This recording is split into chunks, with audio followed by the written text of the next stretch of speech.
And with that, welcome to the city of Veridia. We are currently waiting for a couple of our companions and colleagues and crew members of the Clockwork Cadaver. So I will start tonight's episode with a casual conversation about the merits of letting the players run riot.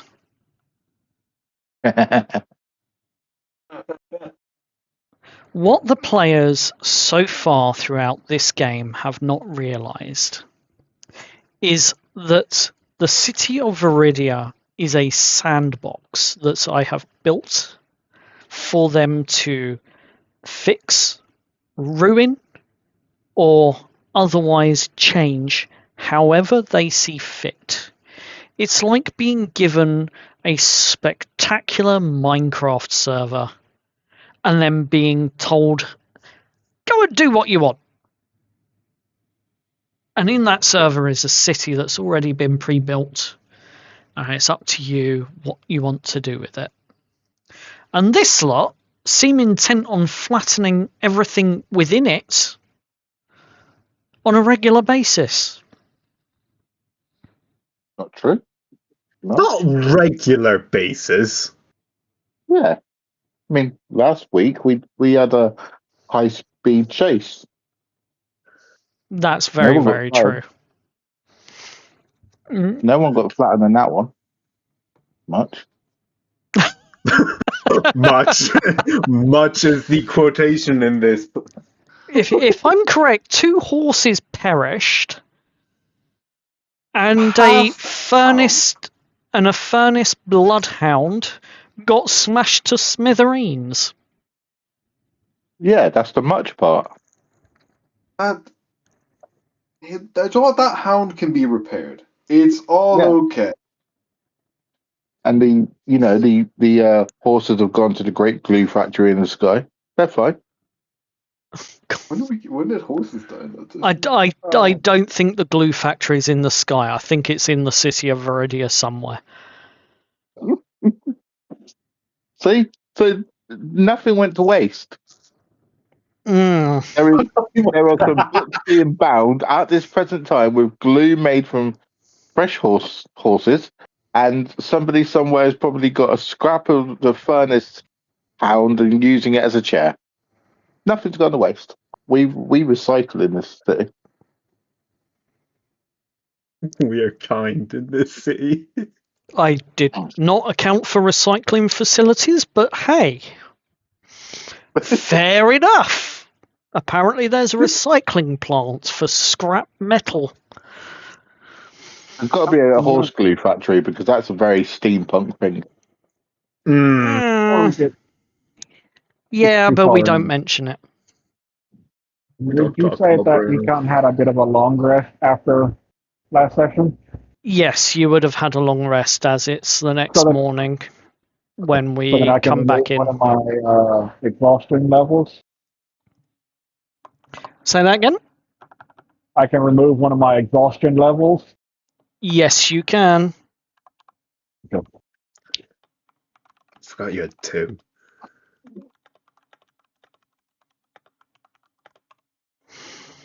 So, as I say, we're just waiting for 2 more players who seem to have been having a few technical problems at the moment, but we're just waiting for them to come back online and rejoin us. So, in the meantime, Omega. Yo. Do you want to give us a recap? Start to finish, what you can remember. Sure. Last session, what happened was we decided to steal tea. And not just any type of tea, very expensive tea from across the sea that was being sent over here illegally by the noble. And we said, who cares about tea? Let's take the actual seedlings. Mm-hmm. So we might have lied a little bit, getting our way into there with a favor, and stole the tea seedlings. Now, what we didn't account for was that there was the noble sent someone else to bring the tea over. Well, that happened right when we were trying to leave, so through some very funny spells and a lot more, Mm-hmm. we made it out Mm-hmm. And went on a speed chase throughout the docks of the city, or the shipyard, more or less. Say that again, Cecil. I didn't say nothing. Oh, okay. That was me. I That said was Flaps. Grand Theft Veridia. Yep. Mm-hmm. We then, through some very good rolls and a very fun use of a spell from Turtle, managed to shake off our entire how do you say it? The Chasers. The trail chasers, yeah. Our chasers. And we've then met a new character who was in the bar.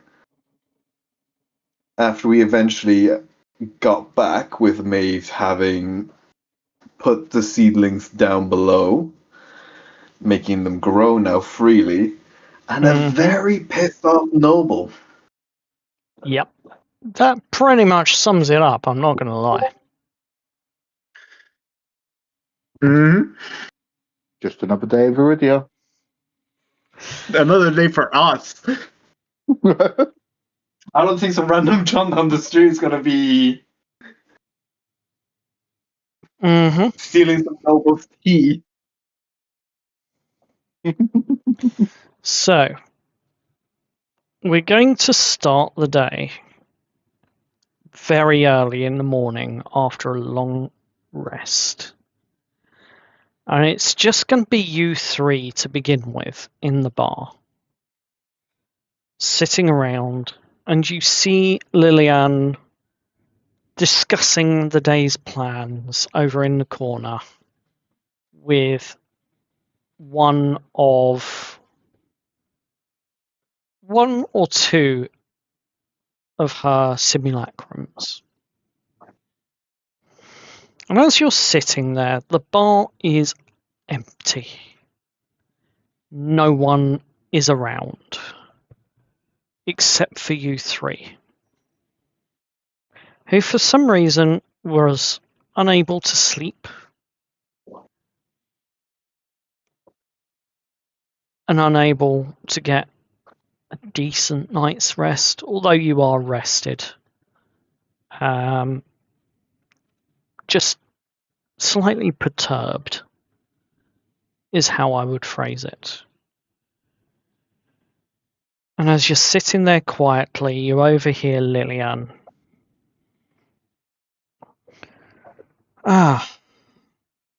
Rose shipment should be arriving today. The mining materials from the north, including the second gem, the second crystal.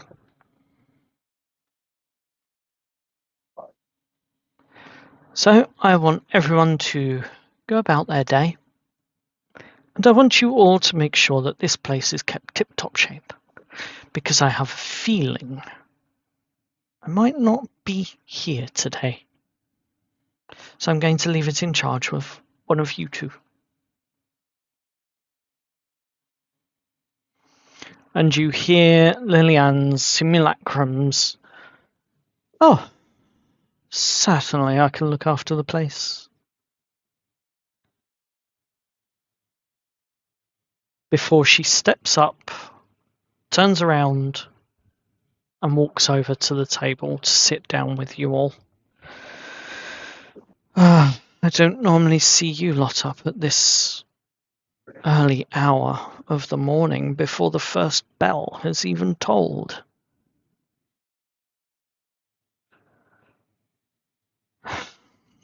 Would it be wake nut juice? Tea? Or Tea for me, something? please. Very well. And she puts on the kettle and starts brewing up some of the brand new jasmine tea that was brought in. This isn't from the herb that's being grown in the garden. This is the loose jasmine tea that you managed to acquire a few tins of.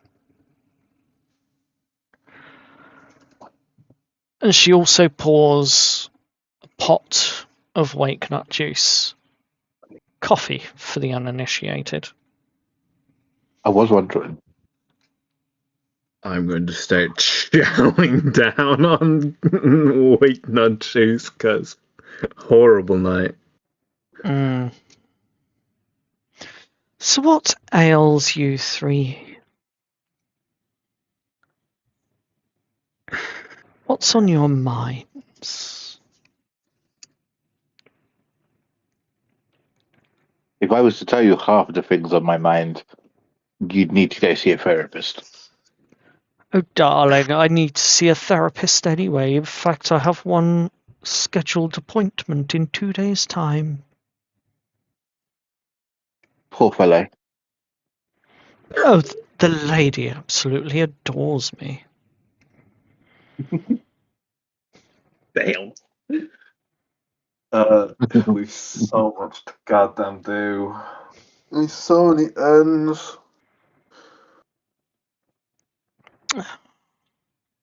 Worrying about the loose threads.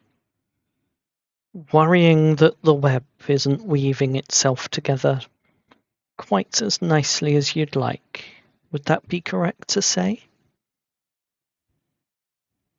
I'm worried about the temporal ramifications.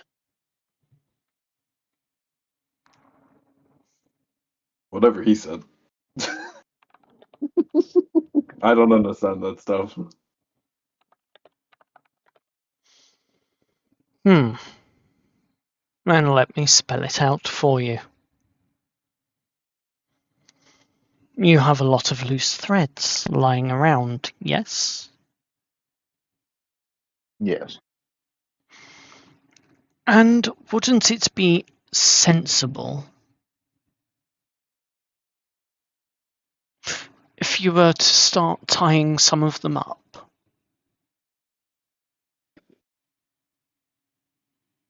Yeah, we should. We need to before we do anything because we're getting into some big stuff. So tell me, what's on your mind?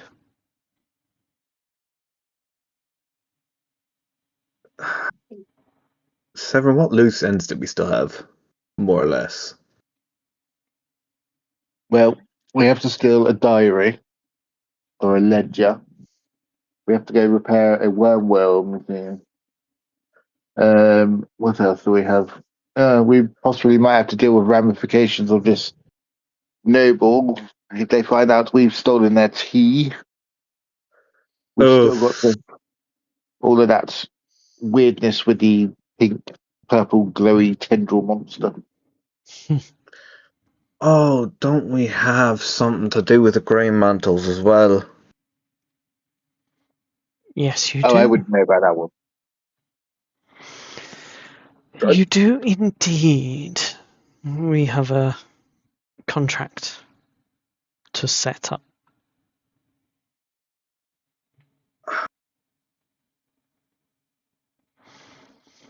We might need to go do the contract. And we also have to find out what's happened to your companion Hexalon. Oh, yes. And Hexlon as well. I wouldn't worry about Hexalon. There's no getting into the continuance custody. I've tried. Do you know on the record, officially, they only have one prisoner? And then when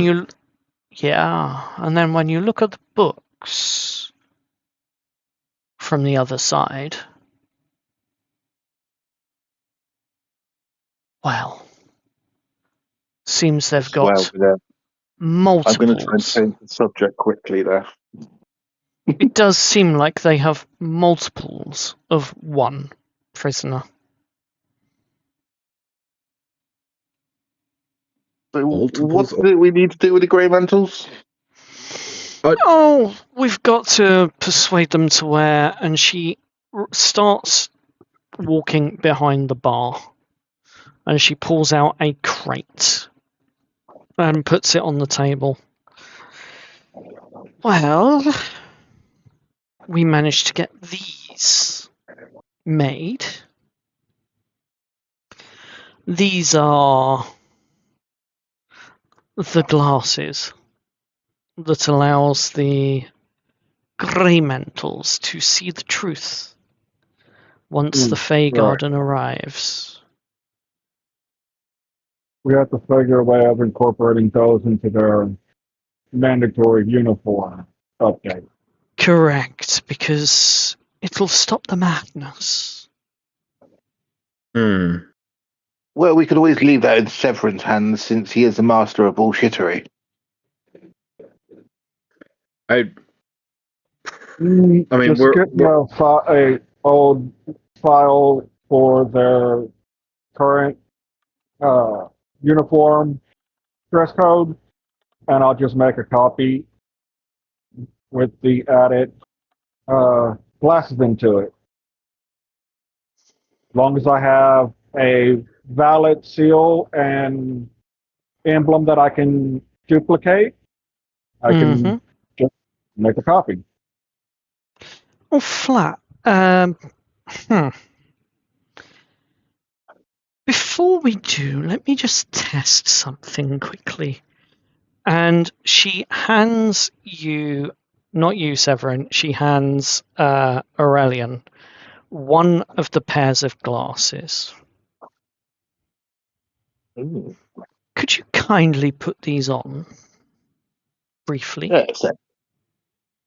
I'm going to replace my small spectacles that I perched on my beak and put the new glasses on.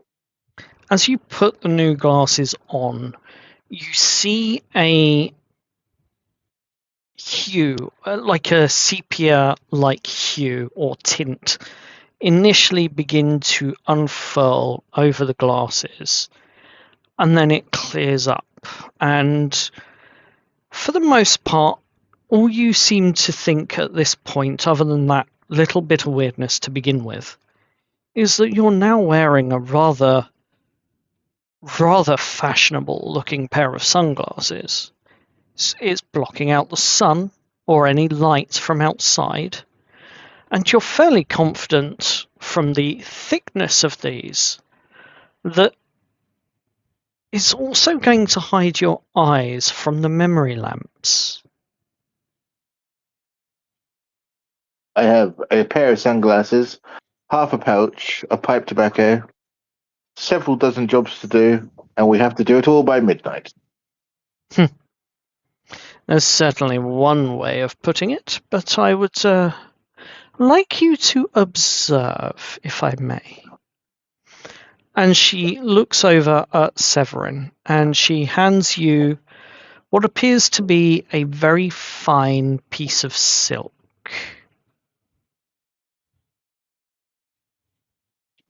Seven probably squint one eye as he looks at it, as he takes it, and just, okay.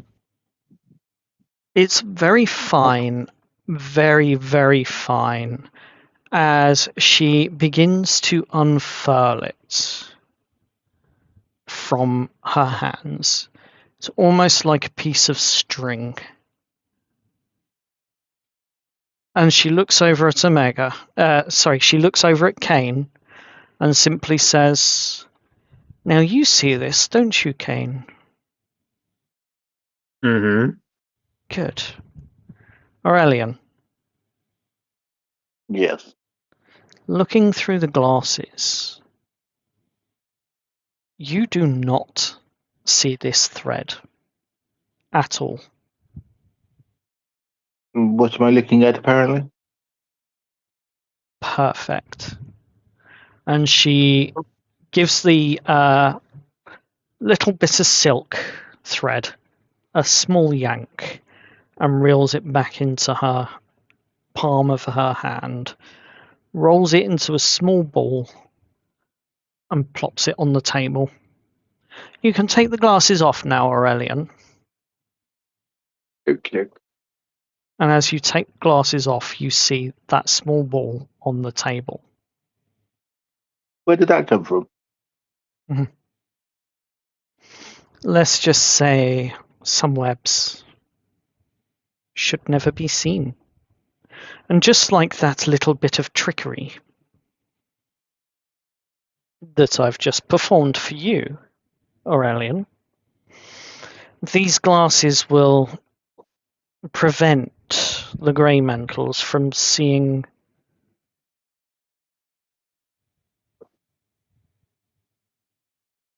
various things that they should not be seeing, and they will be able to see only but the truth that matters. I was under the impression they already didn't see a lot of things.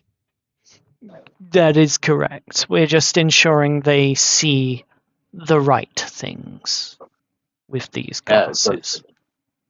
Yes, that makes sense. So they can Okay. actually handle the crimes that are presented to them properly, rather than just shoving their paperwork in a cold, damp cellar somewhere.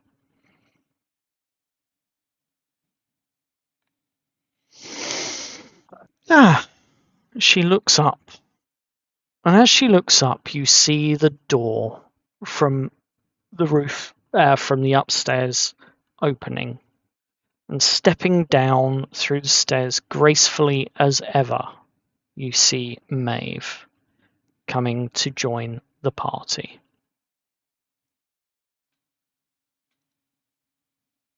Sorry I'm late, gentlemen. Oh, don't worry about that. You're not late.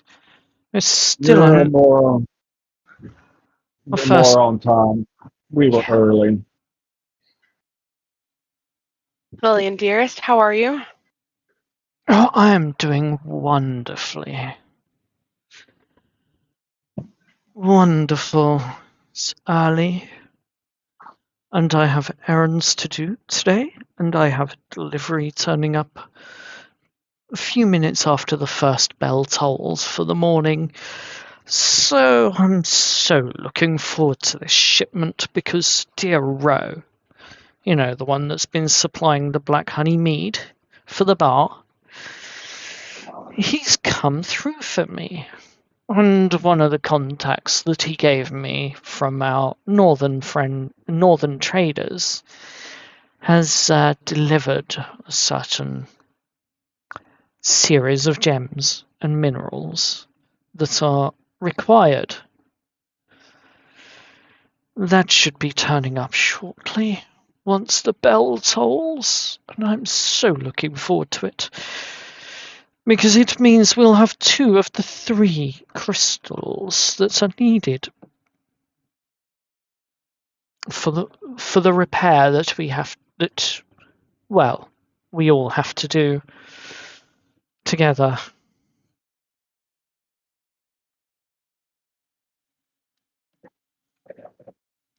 The repair?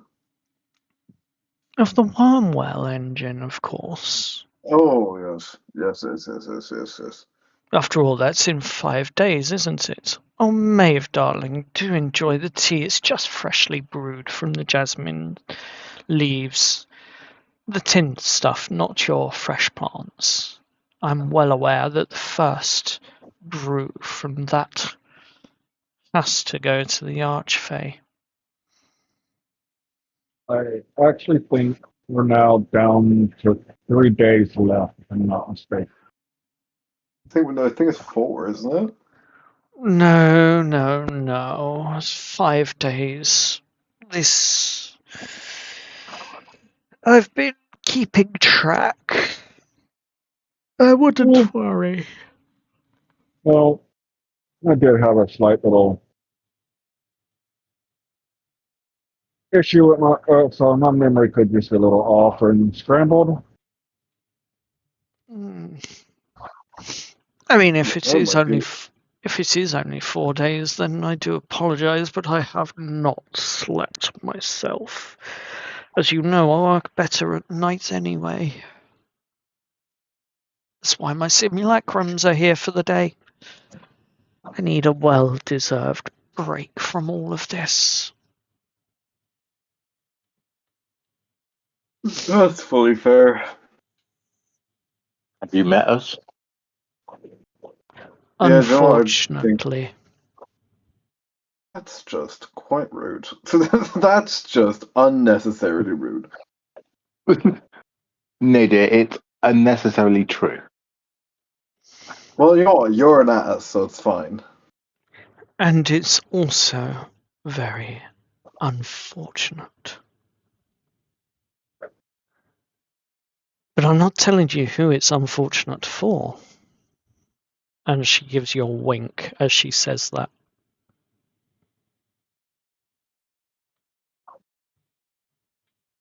I felt something crawl across my grave. Oh no, darling. That was just a tiny little skittery shape. I wouldn't worry about that at all. Okay, I have a newspaper. Can I roll an insight check on Lily? Of course you can. Roll an insight check. I'd like to roll an insight check, please. As that is going on, Severin is just going to get up, walk behind the bar, and make his way into the kitchen to fix him something to eat and probably get another refill of drink. Fair enough. So, with your insight, you rolled 15. You can tell she is playing with Aurelian right now. She's learned along the way that he has certain fears and is just basically toying with his emotions the way Lillian does best. Oh. But you do get a sense that there is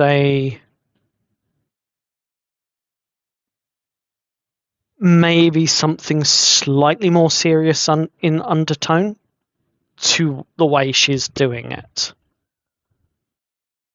I swear, if Lillian turns out to be the BBEG, I'm quitting. I'm just yeah, no, we're done. We're fucked. Follow the Iranian-shaped blur.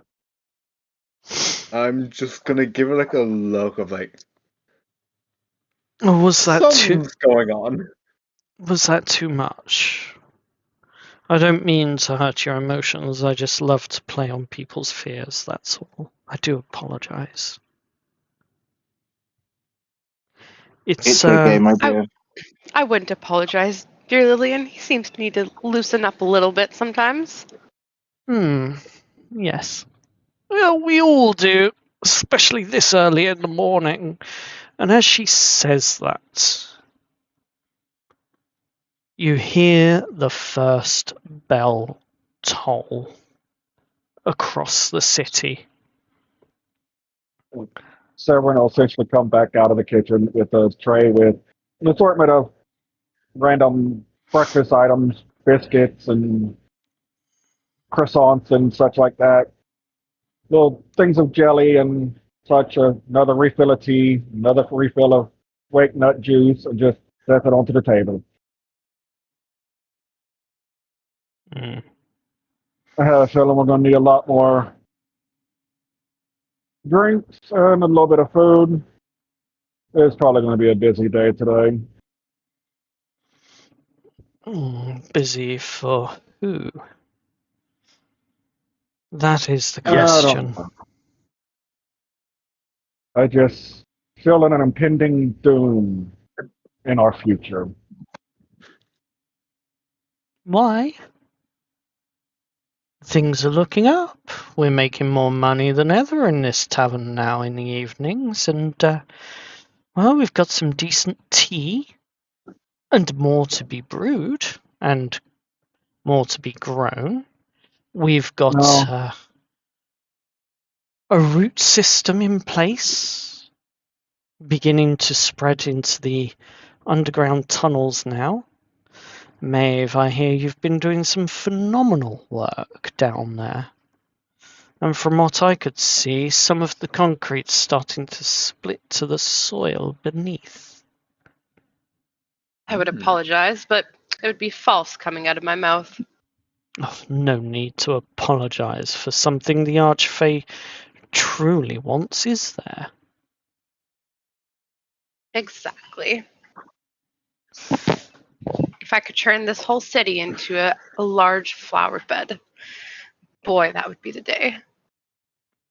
Oh, I'm sure with the Archfey's assistance, that'll be the dream come true. We all do want something more beautiful than this smog and soot-filled city, don't we?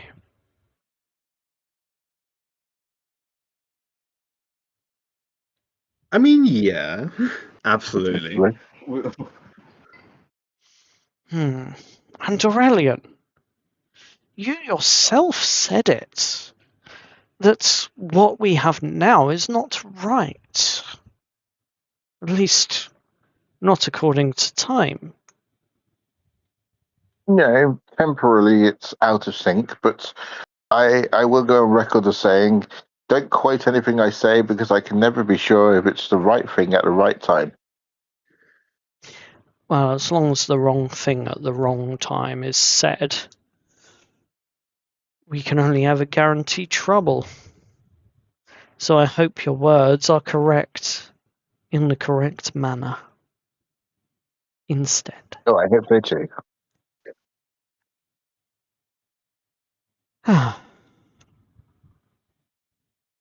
I'm going to spear a kipper and read the paper upside down. Why do you do that? Why do you read it upside down? I'm just waiting for someone to ask. That's He what I'm is doing asking. now. I'm doing that now. Game will push the paperback. Why are you reading it upside down? I've watched it for 3 days now. It's starting to piss me off. You say it's upside down, but how certain are you that it is upside down? He points to the letters that are clearly upside down. Yes, that's not proving that it's upside down. What? That is. It's upside down. Your mind sees it as upside down, but is it truly upside down? As you look over the paper, which, if you've taken any notice of, has been the same newspaper for 3 days. And Oh as my God. you look over the paper, you see the inside pages are up the right way. It is only the cover that is upside down. Oh, he's just a generational rage baiter. Cool. Yup. essentially he has it folded over in half. That way the top half is upside down. Mhm. No. It's a much more clever illusion. You see it as the right way up, but if any of you were to take the paper and read it, you would find that the outside would suddenly be the right way up, and the inside would be upside down.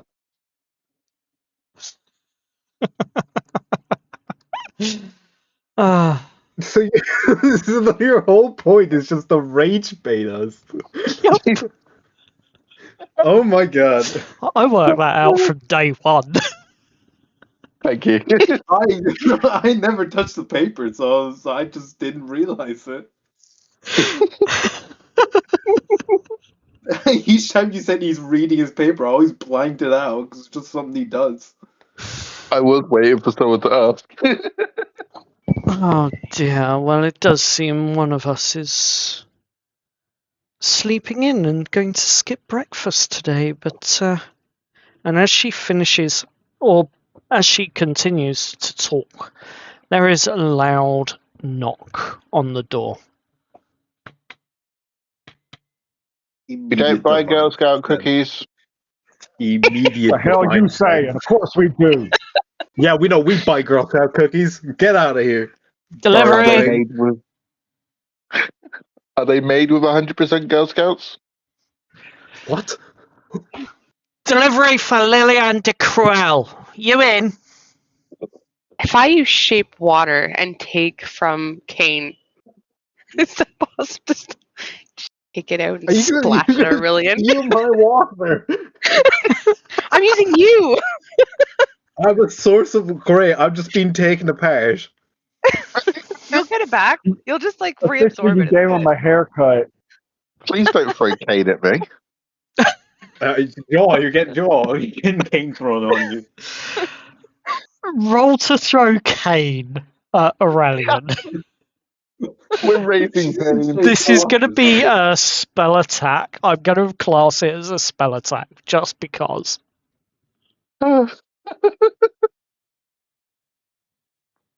Do I realize that someone's using me as a focus for a spell? I would say yes. How do I roll that? D20 plus your spellcasting modifier. Okay. Wait a sec. Before you do that, can I get a Constitution saving throw, please? Why? Sure. What? Eye burn reaction. A what? A cantrip called eye burn as a reaction. 19? Yeah, that reaction will have to come after the spell is cast at you, though. Okay. No, you see within a reaction which you take with a creature you can see targets you with an attack. Oh, I doubt that Okay. it does anything. It's just Okay. 9. It's also plus your proficiency, by the way, as well, for a ranged spell attack. Yes. Oh, Good. that would help. Proficiency After- and spellcasting modifier. 15? Does- It meets it, beats it, but you subtract 1d4 from the attack roll. Oh, I don't want to hurt you. I'm just throwing you at Kane. I mean, I'm just throwing Kane at you to get you wet. That's it. I don't want to hurt you.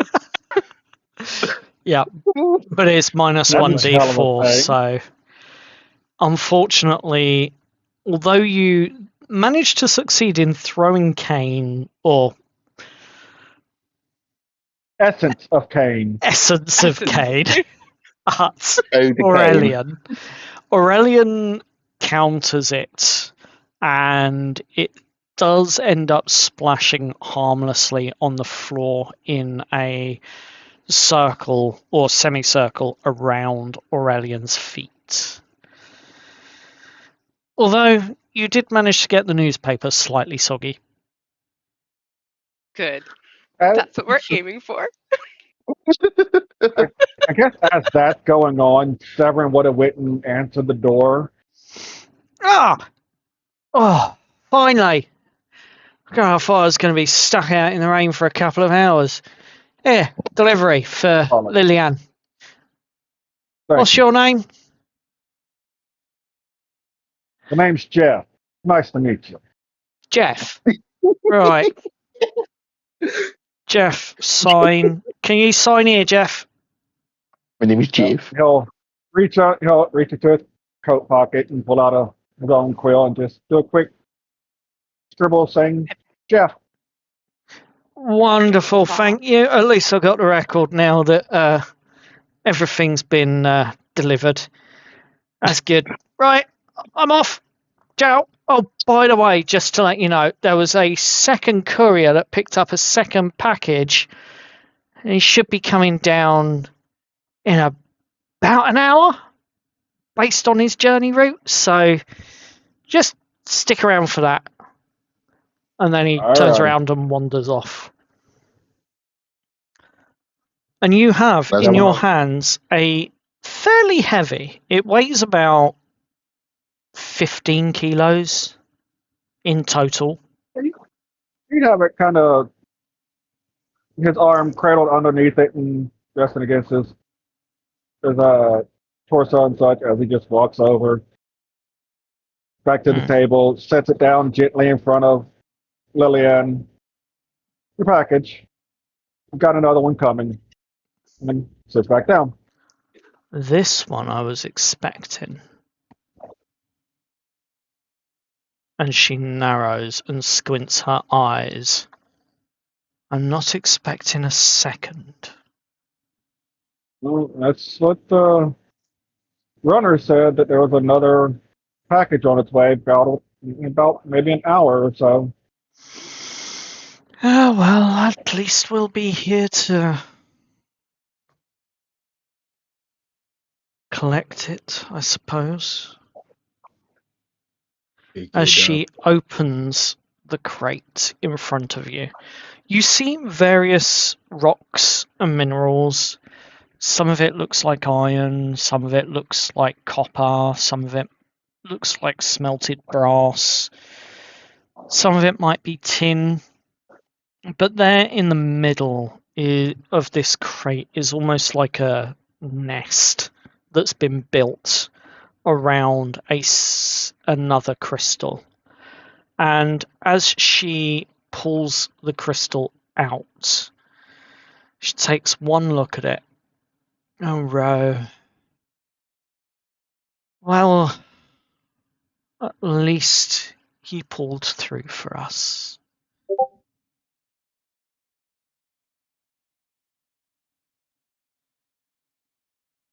And she holds it up. And as she holds it up, sorry, I'm just trying to find my notes on this.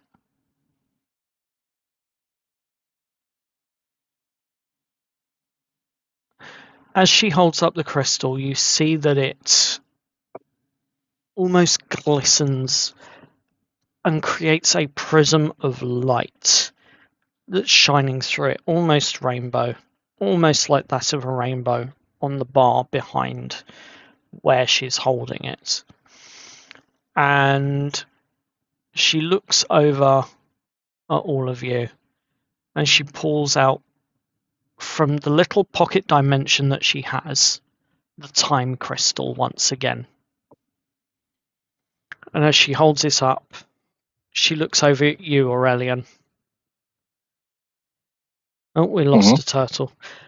She looks over at you, Aurelian, and says, "This will be for you to place, as I promised."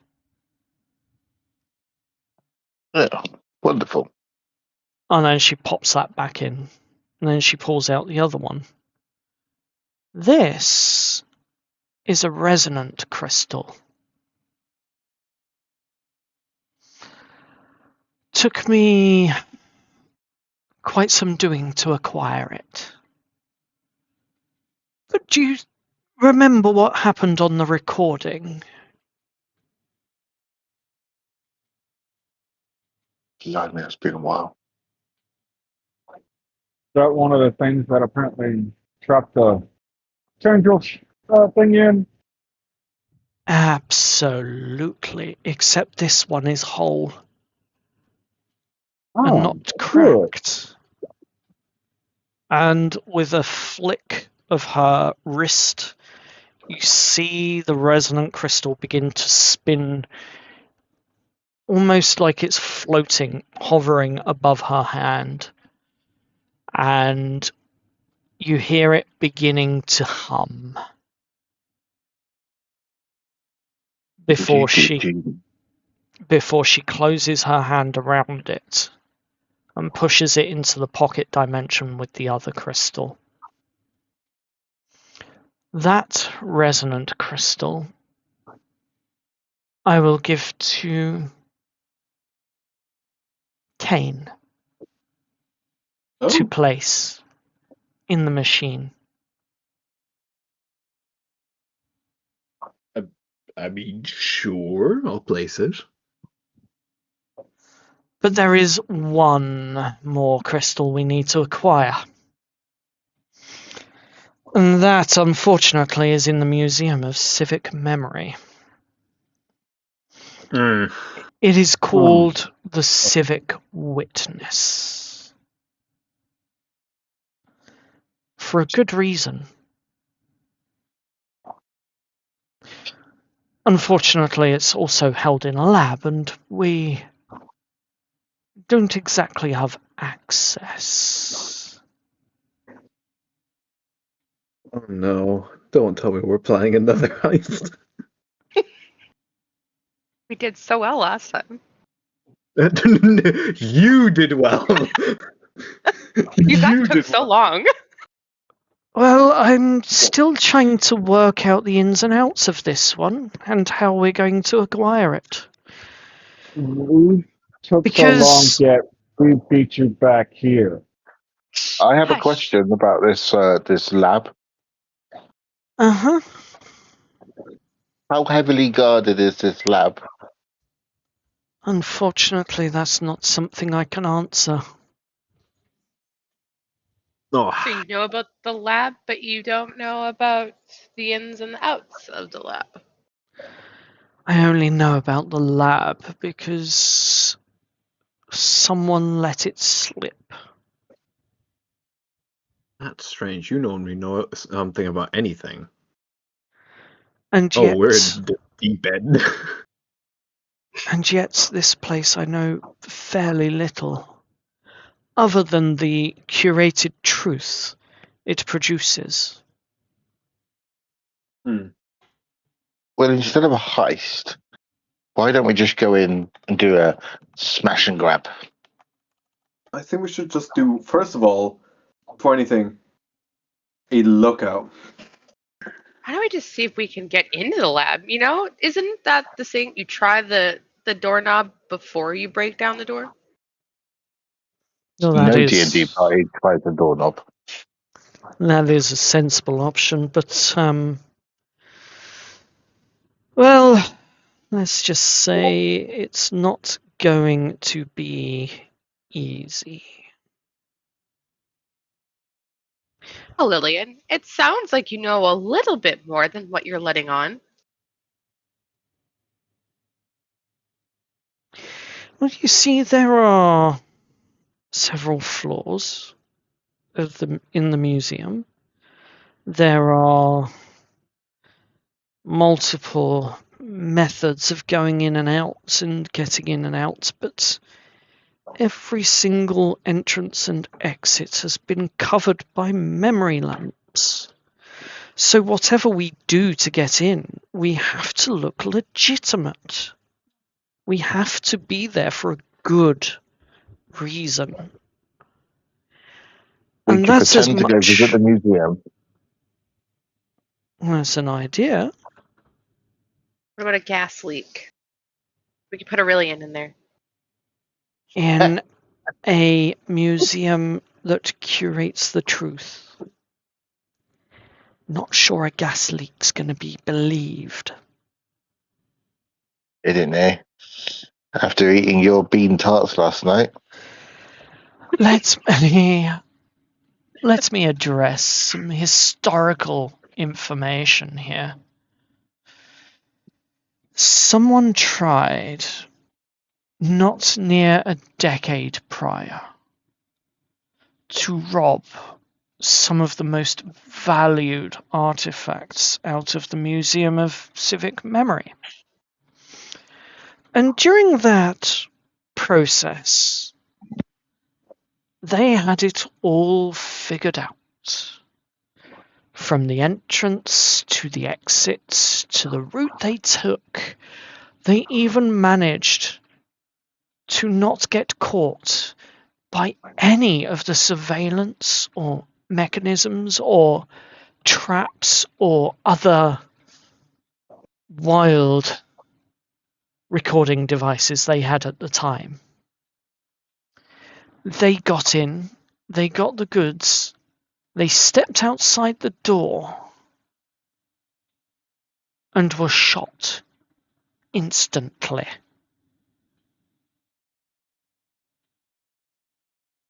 Well, we just need to learn to dodge bullets. Unfortunately, I don't know any monks.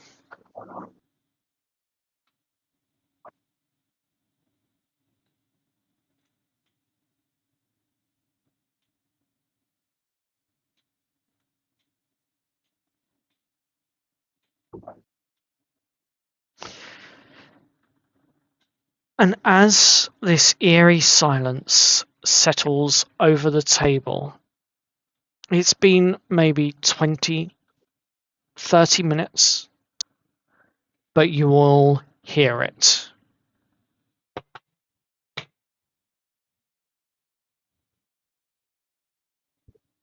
Three loud knocks on the door. Mavis gonna go open the door. Ah, Kyle! hi. You see before you a courier. And this courier is a young male dressed in black and brown leathers, boots made for running, and a small peak cap. And as he stands there, he just looks at you. Cadaver crew? Depends who's asking. The council is asking. Mavis gonna shut the door. I don't know who that was, guys. Wait, no, Go no, on, no. Right, I'm not able to talk again. What do you, As far as he knows, that's Kyle. wait, did I just hear the council? We just shut. Guys, Let's just point this out quickly. We didn't shut the door in the council's face. Maeve did. yeah, Joel, can we No, just slowly Kyle get did. backing away Kyle from shut the the door? Technically, it was shot in the courier's face, not the council's face. Yeah, No, and that that- was that Kyle, courier- guys. That was not Maeve. That was Kyle. That courier represents the council. You hear it again.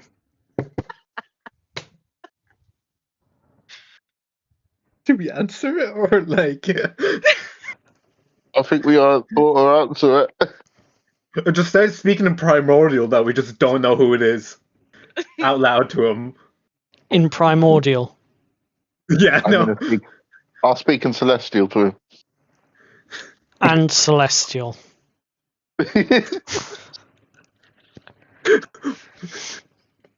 Maeve's I'm gonna gonna throw sigh a deeply. muffin and There's the go- door a opens. couple of moments that pass She's gonna open the before door you, again.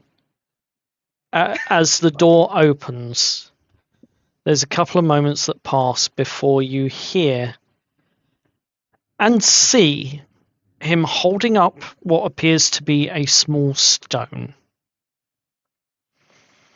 that he places onto his tongue, slips it underneath his tongue, He's getting stoned. and then he speaks initially common. But in celestial and primordial, you both hear it. Oh, God. And there goes the door again. We have a special delivery for the Clockwork Cadaver crew. This cannot be ignored by order things can of be the ignored. council. I'm gonna throw a muffin at him. And he takes the stone out from under his tongue and pops it back in his pocket. Now, if you don't mind, can we be civil about this? Lillian, I'm Hello, so sorry Sybil. about Kyle. Kyle was I'm a Aurelian. disrespect for you. We are terribly sorry. He's actually fled the building.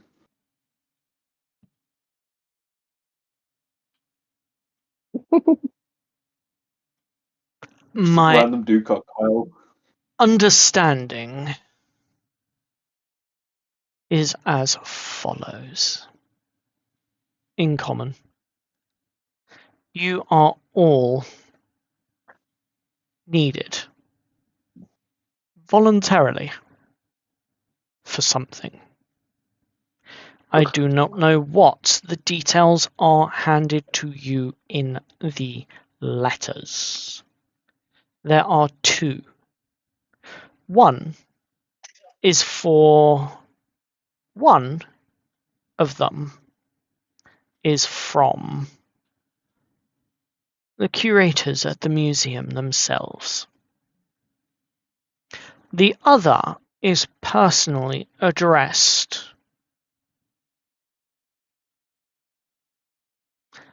by the Grand Chancellor, Oh God. Doraine himself. Mm. And he holds out two envelopes. I am going to take the envelope from the Chancellor with a pair of tongues. Don't Lillian, take the other one. Lillian stands up, looks at these both, holds out her hands, and says, with the exception of you, Maeve, we have our own arrangement. Did I not say that I would take on any legal repercussions?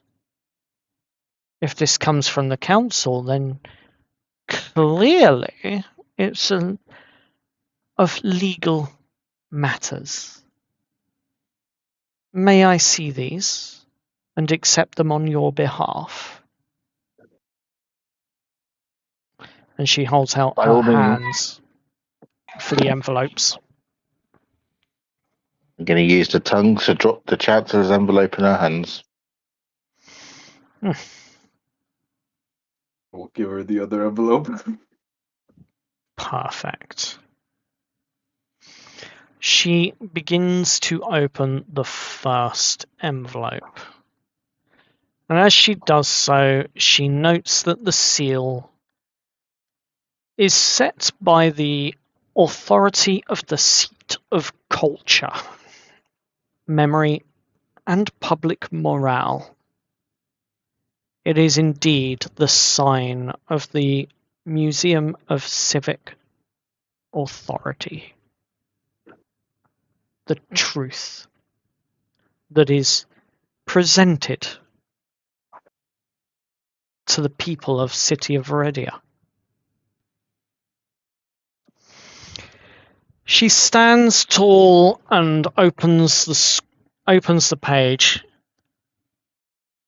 and she takes a note. It is handwritten, by the way, by none other than the lady in charge of the museum herself. By authority of the seat of culture, memory, and public morale, the persons commonly styled the Cadaver Crew and the registered owners of the Clockwork Cadaver are required to attend the Museum of Civic Memory for authentication of historical property recovered in connection with the tea leaf disturbance. Voluntary attendance will prevent the unnecessary issue of compulsory writs. Signed, Lady Seraphine Vale. Well, boys and girls, it seems you've got the attention of those in authority. Me, I'm not the owner of this tavern. Top bird. You lot refuse to allow me to sign the contract. You No, also but you refuse to have been sign the contract. explicitly mentioned as you were there. as a part of the tea leaf disturbance. As I it's, deny everything. let me give you a piece of legal advice here. And How you much you gonna see cost me? for the first time, you see her face change. It goes from the pleasant pale blue fair skin to a darker, deeper, richer tone as you see her visibly becoming angry with you, Aurelian. You see her eyes shift from the normal turquoise to a deep black.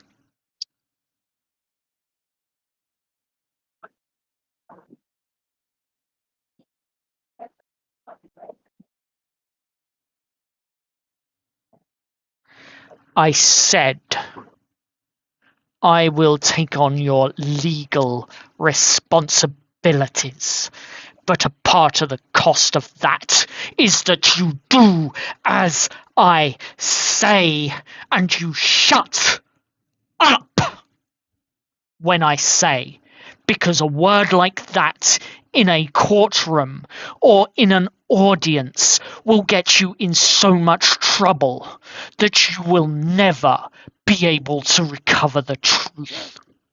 Even if what you say is the truth, they will project their version of it upon you. And just as suddenly as she turned, she closes her eyes, looks down briefly, and then everything returns back to normal. She gives a short, sweet cough. I do apologize. I don't like being angered. It turns me rather horrific, I'm afraid. Her loss was showing. Pardon, dear? Kate, No, that was above table. You What know, did you say? growls. Her loss was showing. Mm. If I'm not mistaken, that's the name of the Drow Queen, right? Mm. You'd be correct.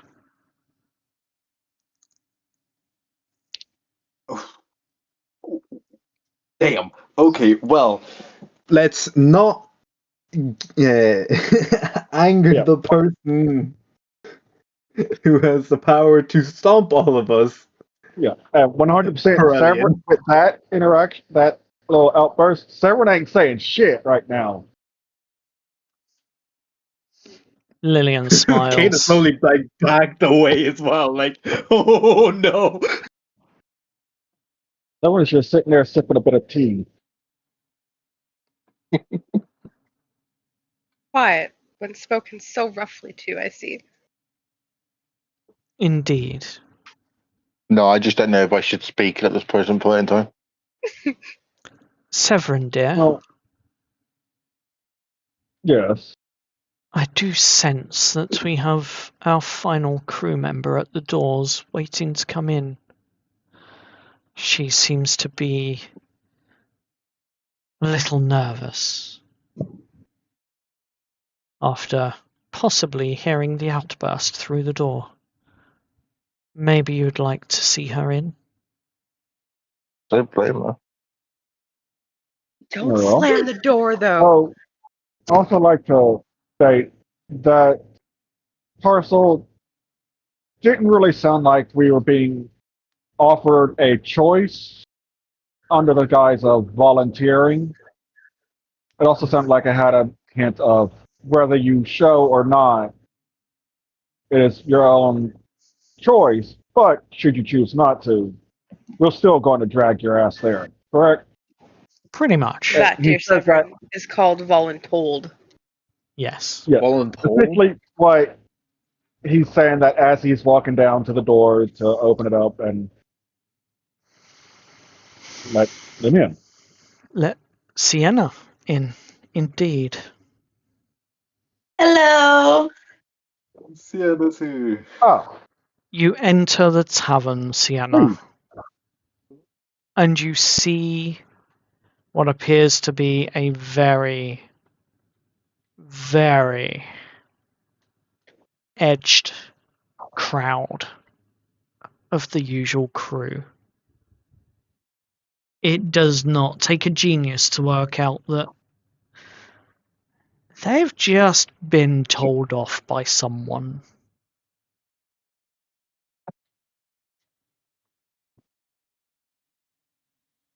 Well, who peed in everyone's cereal? Everyone looks like someone shot a dog. Wow, that's a way to say it. That's a brilliant way to say it. Yeah, no, we have gotten a fun letter. It's okay. I think Lillian has the Krampus. I'm going to elbow Aurelian. Severin has now redirected his plan of going back to his normal chair and is going to a totally different table. I'm full on striking Aurelian, by the way. I'm full on elbowing him. Nope. Okay. There's another letter here as well. But before I open that one, let me explain something. This formal notice, as you quite rightly said, is all of us being voluntold to come. It is a formal notice of voluntary attendance.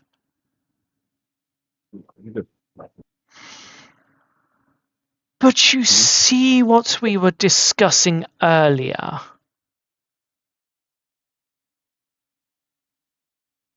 This is a legitimate way in. Oh my god, are we going to try and do this while being told off by the council? That's what I'm hoping to avoid, is the being told off by the council part. If we're already going to be within the location, Mm-hmm. and the lab we need to get into is there, if I could find a certain person that would have access to there, I can pretty much just use their visage and for my own and just wander on in if someone is able to keep them distracted long enough. Mm-hmm. I could do that. Now, Maeve. Yes, dear Lillian. Remember our side of the deal. It wasn't just legal repercussions for you.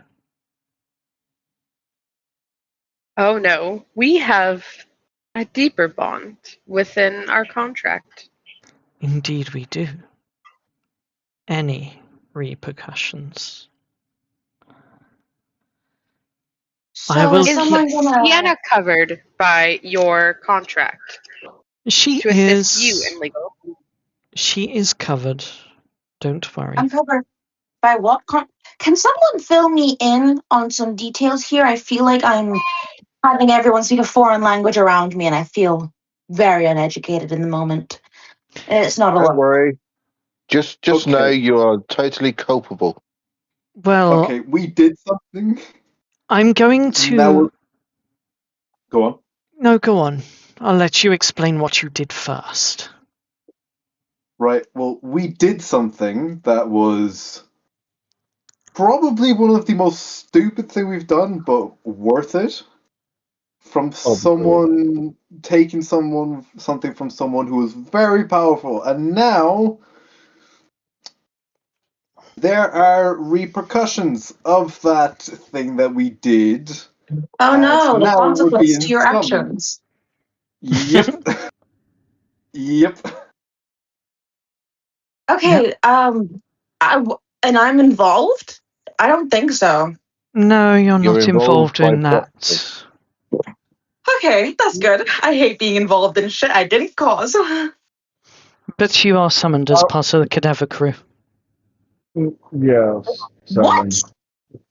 I'm bringing you into the fold, Sienna, for a reason. I barely know these people.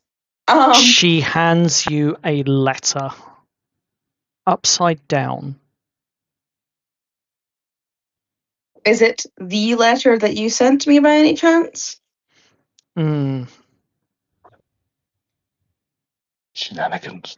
It is signed with the golden thorn seal. Right, I'm gonna quickly reread it. If I can find it. This means, by bringing you into the fold, that I will also take responsibility for your legal repercussions as a part of the cadaver crew. Which means you'll have someone with some experience fighting your corner, should anything come of it. And you do realize what corner you would be fighting, yes? I haven't read your letter. You've only just opened it, so I don't know, my dear.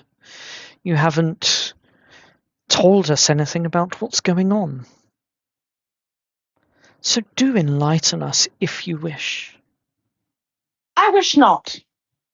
Though I Ah. thank them for the offer. Then let your fight, my fight for you, be a surprise. Perhaps we can take a recess for 5 minutes. Let them talk amongst themselves as we discuss it in private.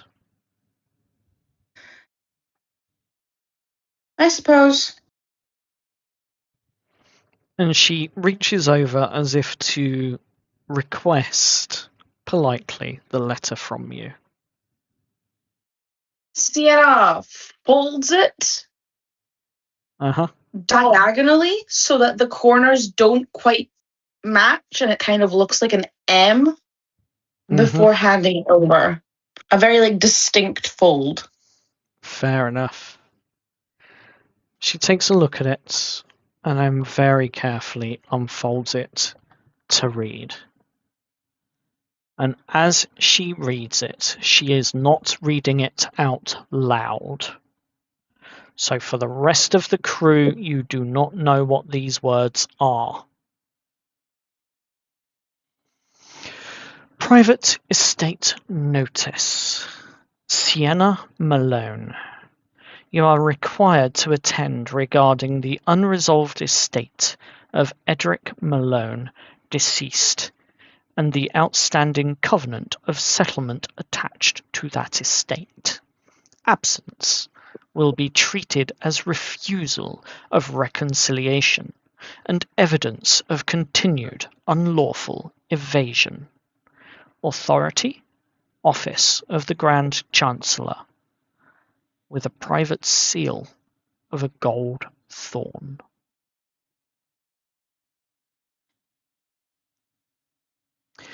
Lillian looks up at you. Sienna looks back, unamused. Ha. And she folds it precisely the way you folded it before handing it back to you. What would the legal repercussions of me just not going be? Potentially forever on the run. Oh, how different from life already. May I spend just 5 minutes with you in a private room? She smirks and gives a flirty wink. Sure. Wonderful. I'd love to spend some time with you.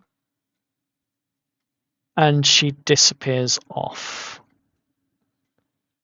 DM me everything that you would discuss with Lillian openly with her. Okie doke. And then we'll turn to the rest of the crew that is currently here at the Clockwork Cadaver, waiting around the tables, while Sienna and Lillian are out. What are you lot discussing or talking about? The floor is yours.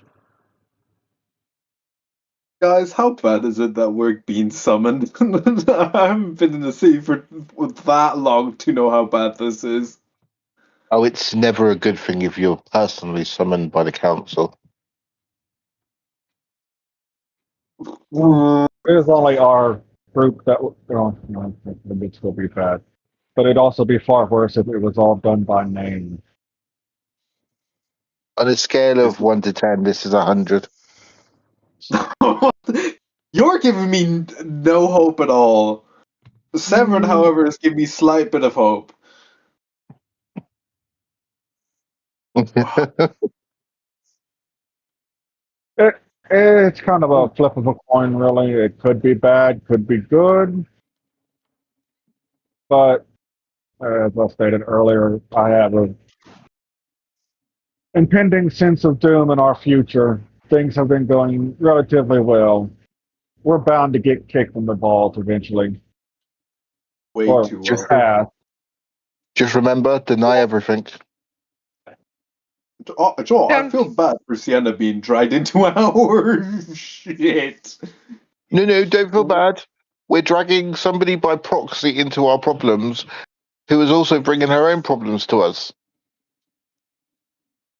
Okay, well, we're making our problems her problems. By proxy, yes. That's not right, but sure.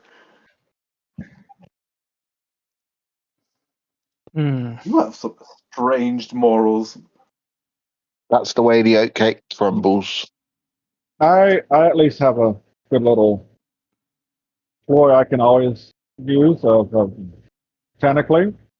I wasn't ever involved. You know what? You need to show me that spell. I need to learn that spell because I don't want to be involved anymore. Joel, I don't want this. Well, there's two ways I can use it. One that's more kind of because of what I am, and then I do have access to the spell itself. It's just a simple disguise self spell. Should be simple to find out and learn. I'll look into it, I guess. But well, this is going to be fun. I can't wait. Oh, You know the worst thing is with Lillian's outburst. I don't know if that was Lillian or I really had if that was Lillian telling me off or I really annoyed the DM. Can't tell. It was that good of an outburst. probably both.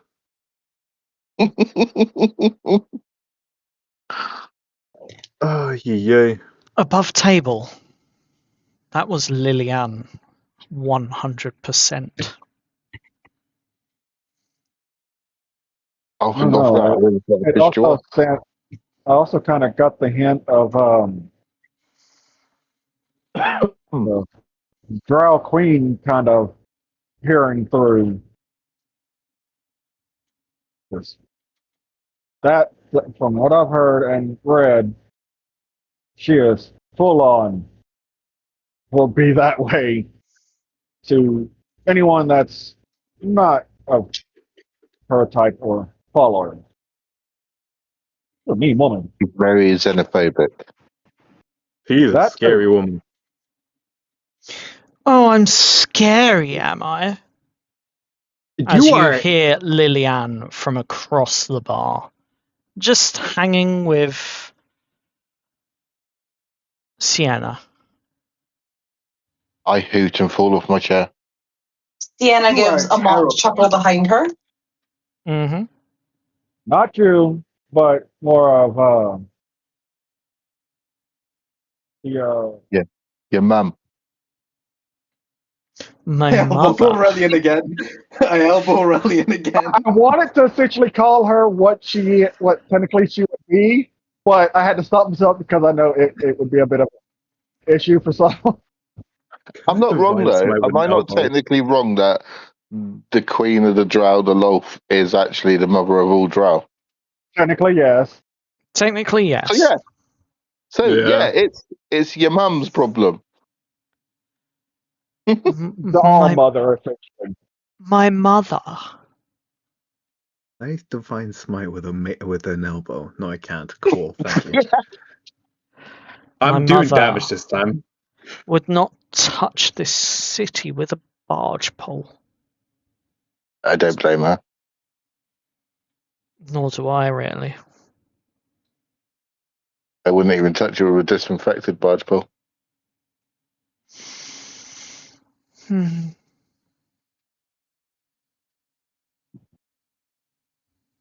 Well, you're not terrifying. You're terrifying when you're angry. Hmm. Now, I do believe we have an appointment to make. Yep. So, are you going to allow me to do the talking, as I just discussed with, for the record, Jonah here?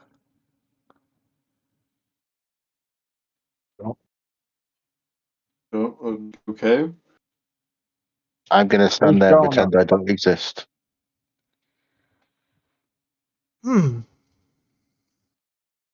As much as I'd like that to be true, Aurelian, you will need to speak up on occasions. Just be When mindful of the words you use. when prompted, I shall speak. As it should be. But I am definitely going to cast Mage Armor on myself before we go. Wonderful.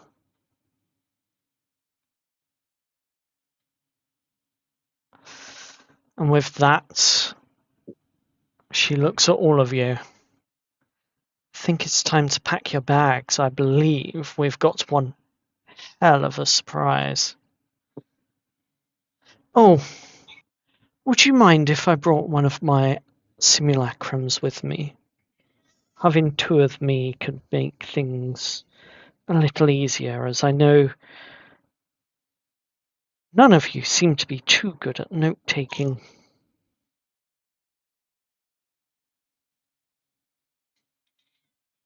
You bring whatever you wish, dear Lillian.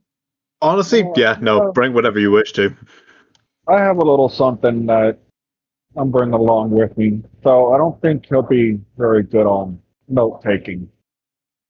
Hmm. I'm actually going to cast Armor of Agathist on myself. And at Jonah, that, Aaron essentially stands up alongside the table and fixes her clothes. He reaches over, grabs a nice thick strip of bacon, takes a bite, and then drops it into the shadow at his feet, where it vanishes. prepare for the worst. Always. Expect the best. Jonah, darling, Yes. do you have your, what do they call it? Curie? Curie? I'm going to need you to be more specific. Don't worry then. It's not important. I was hoping that they had perhaps given you a Curie in your time whilst you were there. But Nope. see you wear that token around your neck. The black token? No, I wear no tokens. Oh, She kind of raises a brow, suspicious of something very specific, but speaks nothing on it.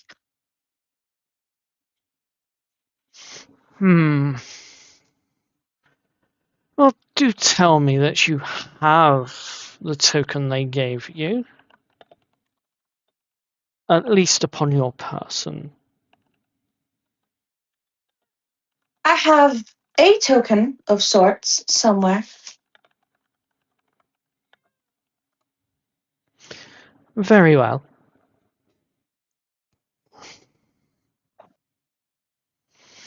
Then, everyone, I think we are ready. Let us arrive. And in very short order, outside you see there must have been some kind of telepathic communication between her and one of her simulacrums as they turn up in a horse-drawn carriage.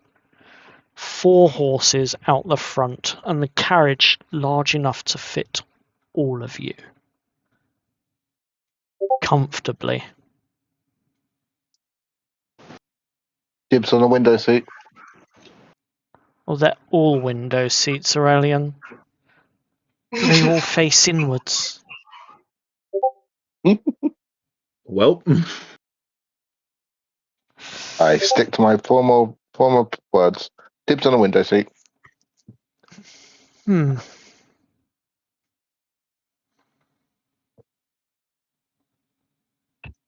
Lord.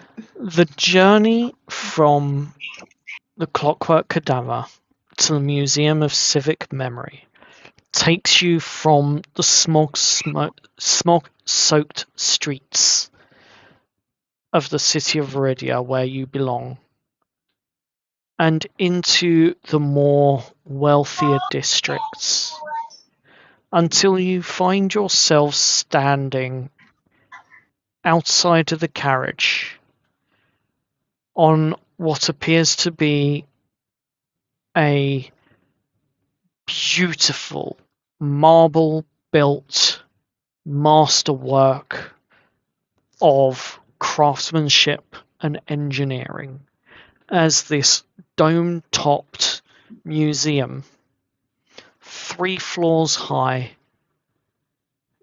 who knows how many floors deep, with its marble pillars, statues, and all sorts of other fanciful decorations line the front entrance to the Museum of Civic Memory.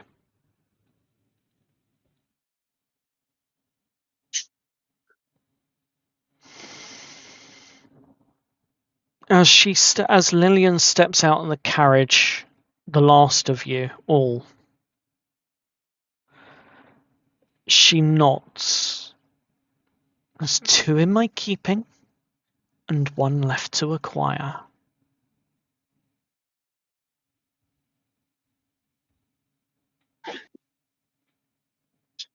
But first, shall we head in? yes. Let's get this over with. Let's head in. After you. And indeed, you head into the Museum of Civic Memory. The first thing that stands out to you is what appears to be the founder of the museum in a giant cast bronze statue, standing maybe 15, no, 20, no, You keep looking up. 30 foot tall. With small steps out the front. Words carved in, talking about this founder of the city of Veridia and how great he was. And one of his famous quotes, though there are some historians among you that know different. You see groups of school children dotted around and being taught by various teachers and a couple of adults lazing about, wandering through and looking at the museum's relics. And as you all step in, Lillian's simulacrum heads in first, with Lillian herself following behind, followed by the rest of you.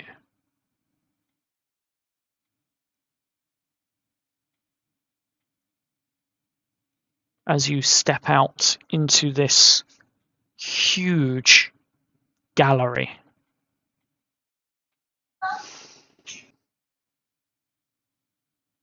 Looking up at the statue, there is a sense of awe and wonder about it.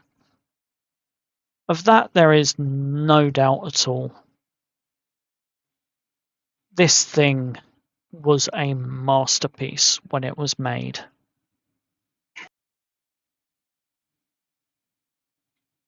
Yeah. Whoever's moving the pieces up. Thank you. He thinks very highly of himself. That would have been me. And the world.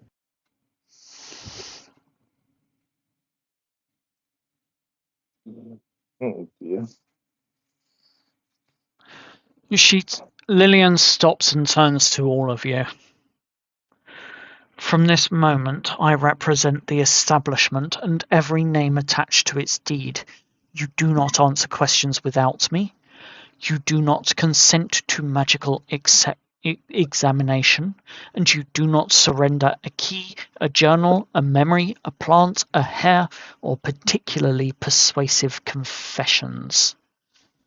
If an official asks whether you understand, the answer is, my representative will respond.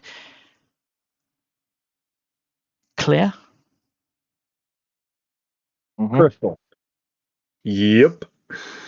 If one of you, any one of you, forgets this, I shall explain it again using smaller words and less kindness.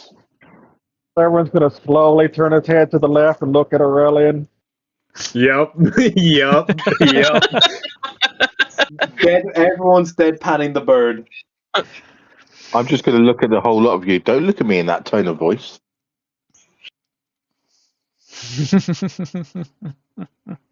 You know what you did.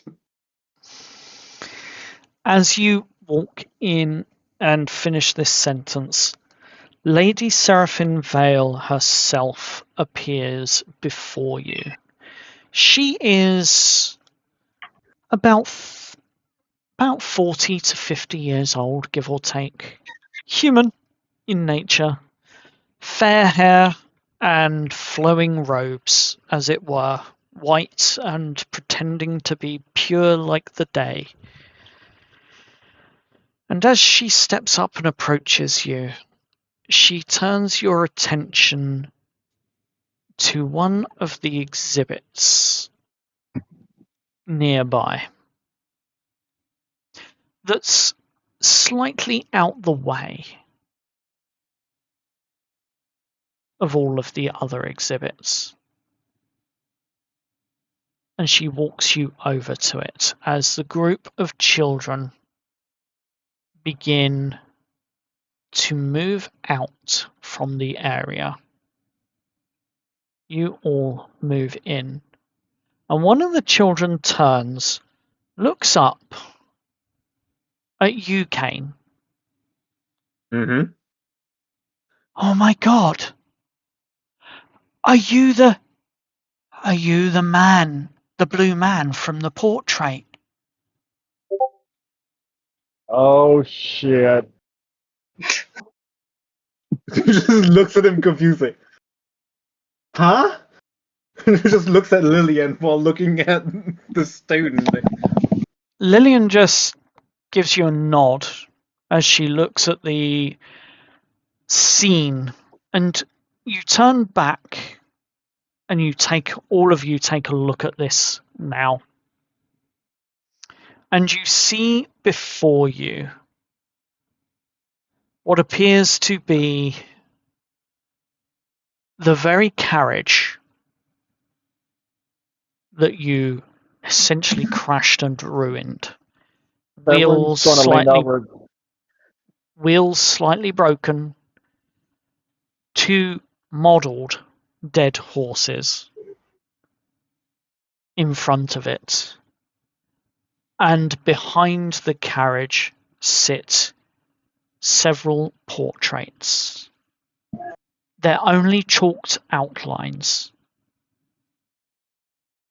but they've been filled in with shaded colours, matching your own, and one of them is quite clearly blue and watery. And as you see this, the child looks up and says, See, are you the man in the painting? Sienna bursts out laughing, like doubles over laughing. Look to my And side. Mavis horror struck, and she's gonna angry whisper, "You guys killed horses? Animals? You killed them?" No, they just went to sleep. Sienna laughs louder, I'm gonna push snorted, everyone away. tears I'm gonna push running. everyone away. I'm just pushing everyone away and putting up a middle finger to Sienna. Like, come on. Everyone's just going to step away a bit and lean against the wall and corner of the wall and just watches everything. Mm-hmm. I'm going to look at the school kid who'll ask Kane if that's him in the picture. I'm going to look at the kid very seriously, and I'm going to say, I would ask you to please present your questions to our representative. Lillian looks up and she kneels down in front of the young child, who by this point has stopped the rest of the class from moving on, and the teacher's looking a little bit upset. But Lillian kneels down in front of the child and says, Indeed, this does appear to be the man in the picture, doesn't it? But you see, this historical piece of history in Veridia is very recent, and the individuals concerned are here to account the story as it should be.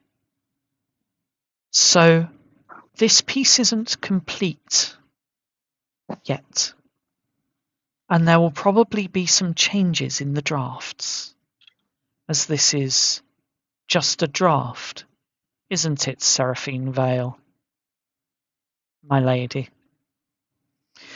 Seraphine Vale looks down at Lillian and says, Yes, of course, this is just a rough draft.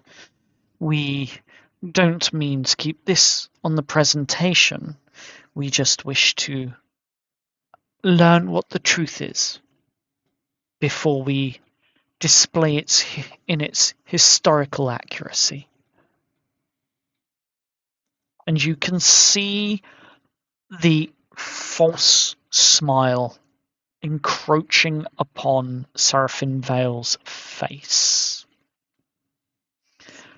Satisfied with this, the child turns to the group, and the group begins to wander off. And Lillian turns back to Seraphine Vale at this point and simply says, And you will keep all your draft copies, won't you? After all, this is a formal investigation, correct? And as this is said, Seraphine Vale says, I think we all know what's truly happened here.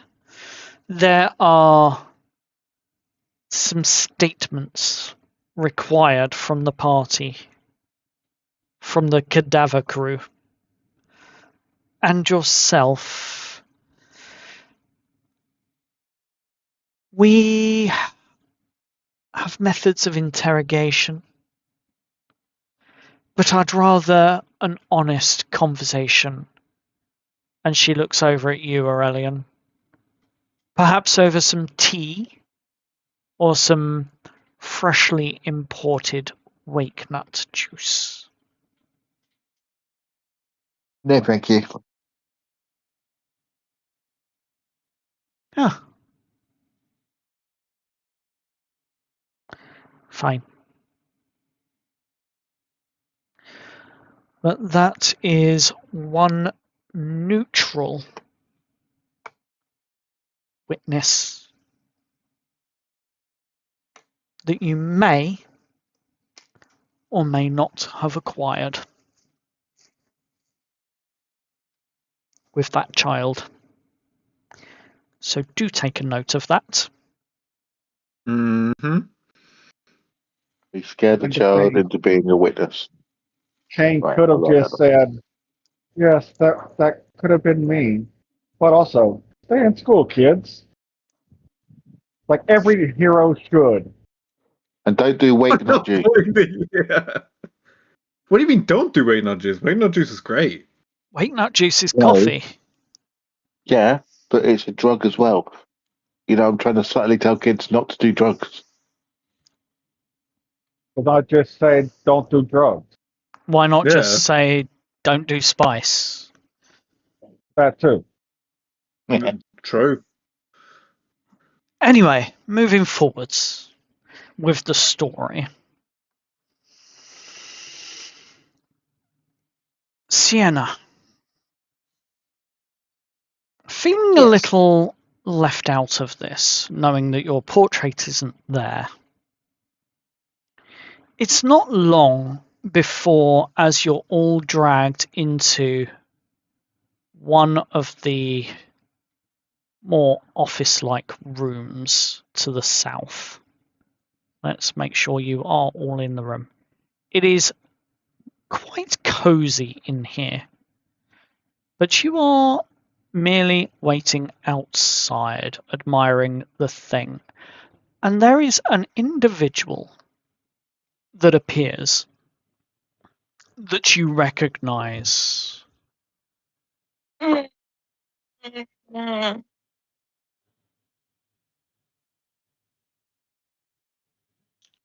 It's Corvin Pell.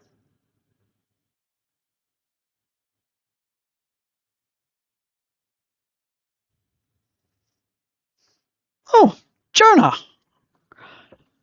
Didn't realize you were back so soon. Was Special it? business. Special business. Was it successful? Indeed. When is it not? Well, if you need anything, I'll be in the library downstairs. And Corvin Pell turns around, heads up towards the statue, and places his hand on one of the two divots where there are two palm-shaped hands. And as he does so, he simply states something a little bit too quiet for you to actually hear.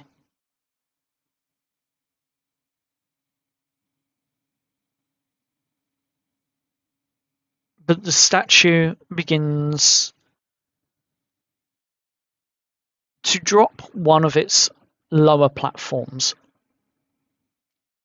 and you see the staircase that you're very familiar with, leading down before it closes up again. We need one of those for the clockwork cadaver. You didn't see it happen, as you are all in the room with Seraphim Vale. Oh no. So, you've all seen the half-finished exhibit that occupies that corner of the room. The broken carriage wheel, the whole thing standing on the velvet with the painted image of the various dock workers fleeing pale green fire beneath a sky full of impossible flowers. The brass plate on it reading "The Tea Leaf Disturbance, Fey Extremism, Stolen Civic Property, and the Cost of Unaccountable Magic." And beneath it were the 5 empty portrait frames, each of which already labelled "Person of Civic Interest," with the chalk outlines of you all. And Seraphim Vale looks at you. She's courteous. Not because she has to be.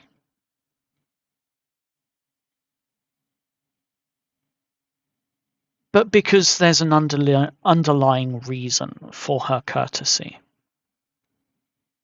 And you realise before too long that she is deep in conversation with Lillian, who is keeping her talking while you lot are free to do various things.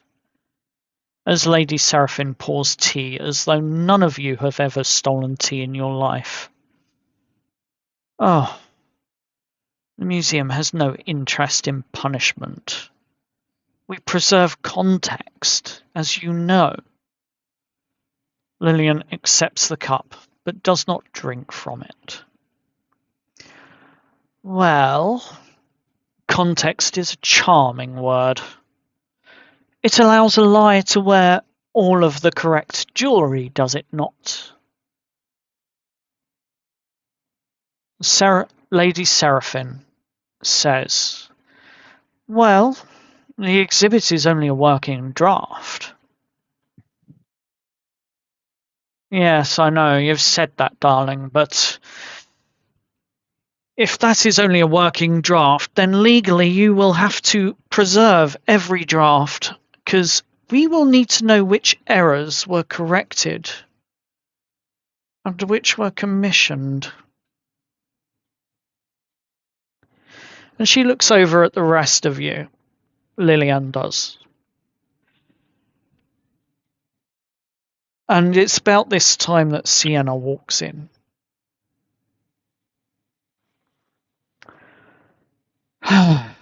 So,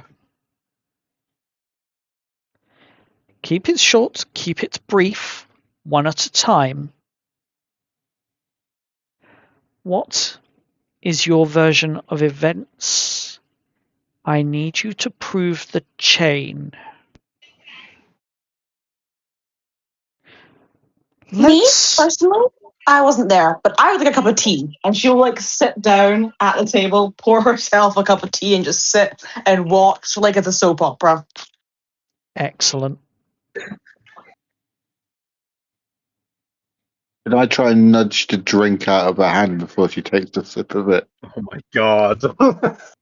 No, because if I know my folklore and my fantasy, drinking food from a fey creature is a very big no-no. Seraphim Vale is a human. Did you not hear the description? Yeah, Yes, but I don't trust and that. eating it when it's not offered is what the problem is. If it's really offered to you, then yes. But yeah, no, this chick's a human. Do you like the jasmine tea, dear? Sienna nods as she's like already got her cup ready.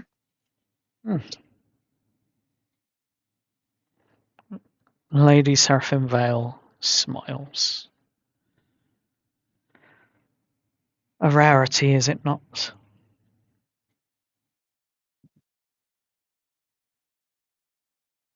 A good cup, always.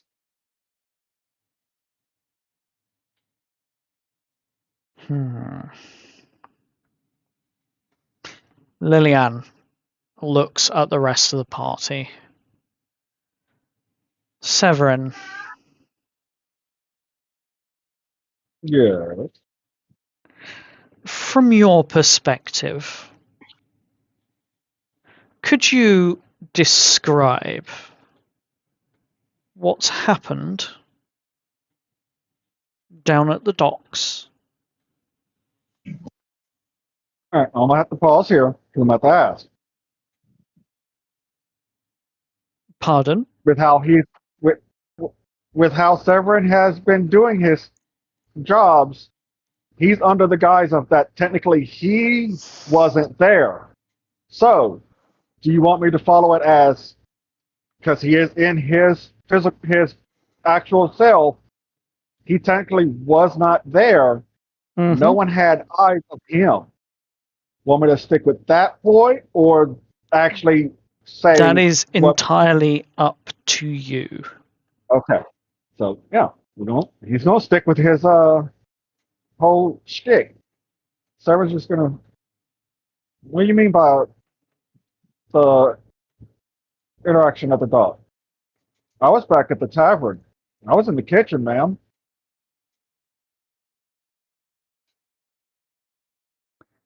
Bear with me one moment. And she sits in silence for a moment. A throw of lines appears across her forehead as she's deep in concentration. And a few moments later, a simulacrum walks in. You were in the kitchens at the Clockwork Cadaver yesterday, were you not, Lillian, too? Yes. Yes, ma'am. Good. Answer truthfully. And there is a distinct pause before she continues her sentence. Was this gentleman with you? Can, can, Um, can I give can Lillian too a subtle wink?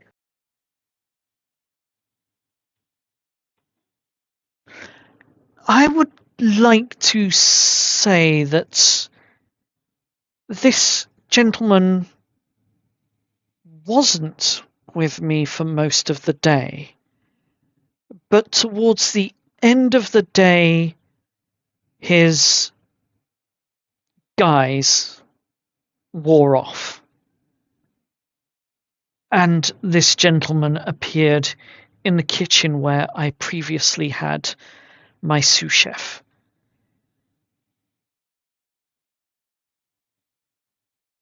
When he appeared, he was rather ill and threw up, clearly holding magical disguises for that long whilst trying to cover for my sous chef.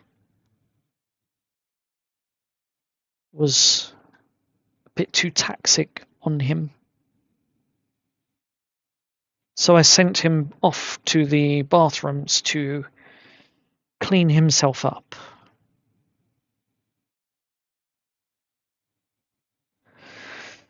So technically, no, he wasn't with me all day. On the other note, he did come out of his disguise at the end of the shift. And that was where I realized he had covered for my sous chef, who had decided to go gallivanting off with one of the waitresses. Oh, that's what he told me. I kind of figured he just went to go do a bit of gambling. Sienna gasps dramatically. How could It's a anyone soap cheat opera. on She's gonna Lillian? react. Mm-hmm. Do you have popcorn? At this point, probably. Yeah, there's just in there with I feel like popcorn she in just hand. has like a stash of nuts in her pocket or something that she's like slowly eating while sipping on the tea. Oh yes. I am now going to roll a deception check for Lillian's simulacrum. And I want you to roll a deception check as well for me, Severin. Ever. Alrighty. And Oh, yeah. this We did. for Lillian, I believe is... Let me just double check it, because I believe it should be a plus. Yes. Plus good numbers. Oh, we love to hear that. We don't love to see that, though. Oh, I love seeing mine though. 19. Oh. I was worried mine was going to be rolled low as well. Oh no. Seraphim Vale looks up at Lillian too. I assume that the gallivanting with the waitress is just the rumour that you and the tavern staff are spinning at the moment for their coincidental disappearances at the same time. Well, yes, that's true. We don't know, unfortunately.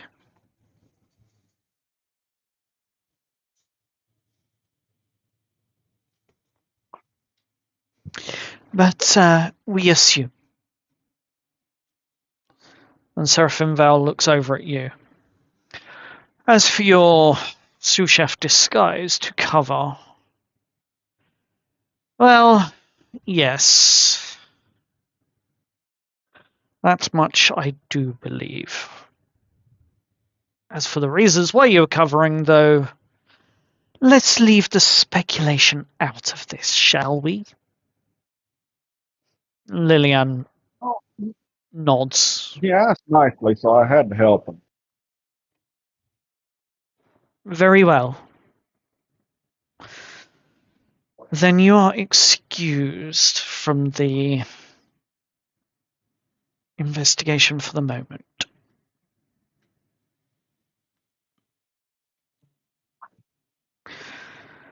Seraphim then looks up at Lillian.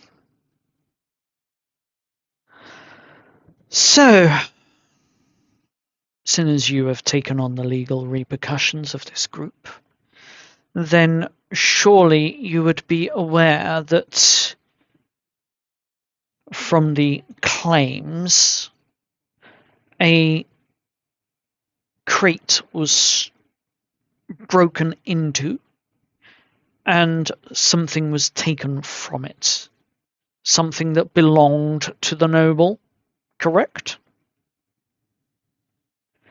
Lillian's response. Ownership of an undeclared crate is not irrelevant to a theft allegation. It is the beginning of one.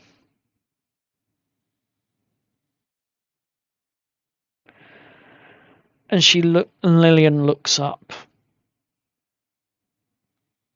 Would it not be fair to say that undeclared cargo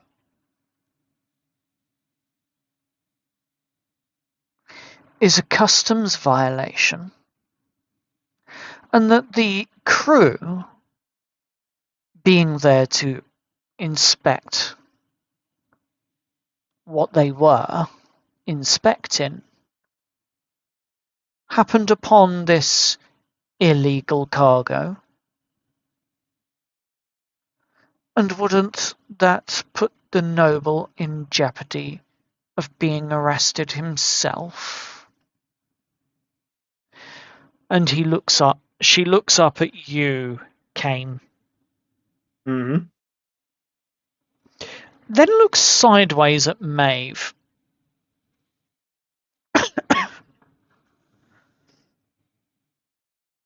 Maeve. Oh, yes, dearest.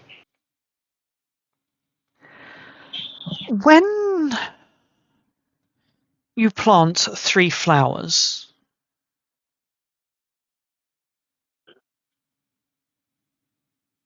and someone says there's a 4th, but you deny it,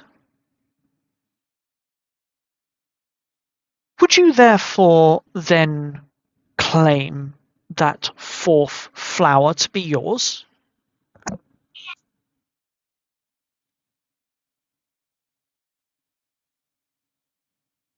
Pardon the metaphor Well, here. if they do not take or want ownership of it, and this flower is sitting there, then of course someone needs to care for it, and thus I would take it on as my own. But you wouldn't claim it as your own,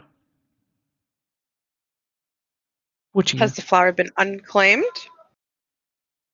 It would be a lost flower. Yet, despite it being lost, you would still care for it. Absolutely. And thus the flower would thrive. Now, you claim that this tea leaf robbery, there were plants, illicit and illegal plants being shipped in this container.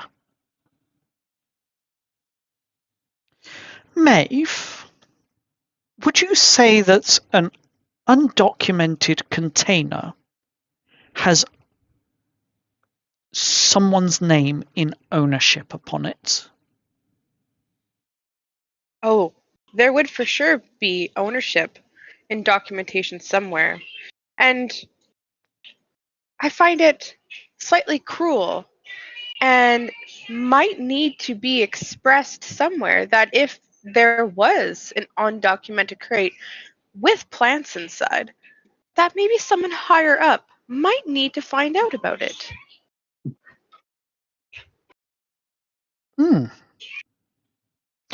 So you see, I would like to counter this argument, says Lillian to Seraphine Vale. I would like to say that the undeclared crate was simply lost in shipping, and the contents therein should not be included in this investigation, because we do not want to expose who it belonged to, do we? Unless you're willing to go on record and say that it belonged to the Grand Chancellor.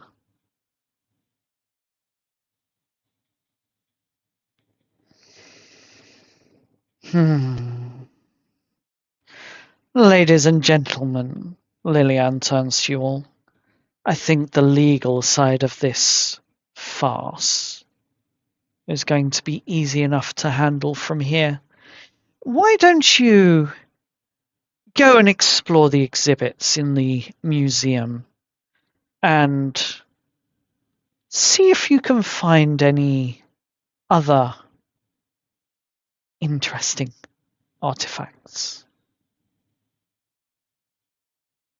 You might learn some history. Ooh.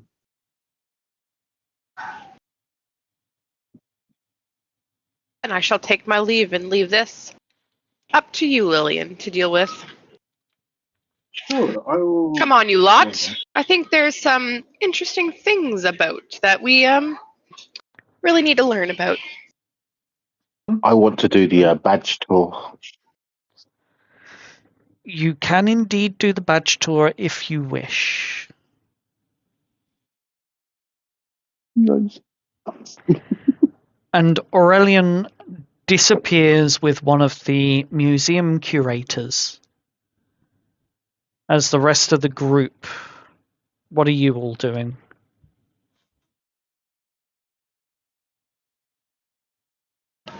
Maeve is going to go explore while she's still mad about the horses.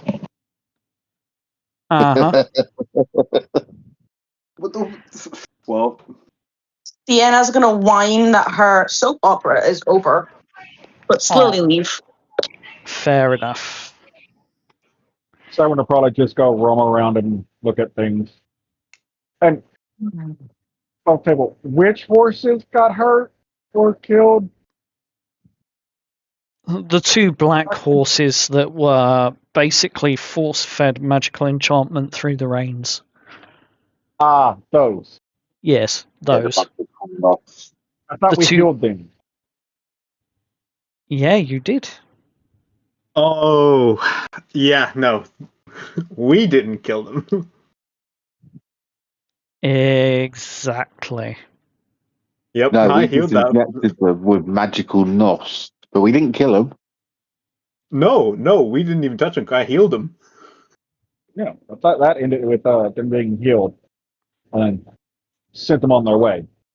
Sounds like someone else might have done the deed. Yes, yes. Yep. It was Seraphim Vale in the library with the lead pipe. Joe, I'm gonna do something fun. I'm gonna cast detect magic and just walk around because if I can do that. You certainly can, yes. And as you cast detect magic, you instantly get a sense. Is Sienna with you? And with the rest of the party, could you place yourselves outside of the room and roughly where you would all be? Where am I? I'm gonna need someone to move me because I don't have access. If you're using D&D Beyond, you should be able to hit the little. It's just the regular D&D Beyond, not the above VTT. Yeah, there is the map active on D&D Beyond, so you can see the map and all.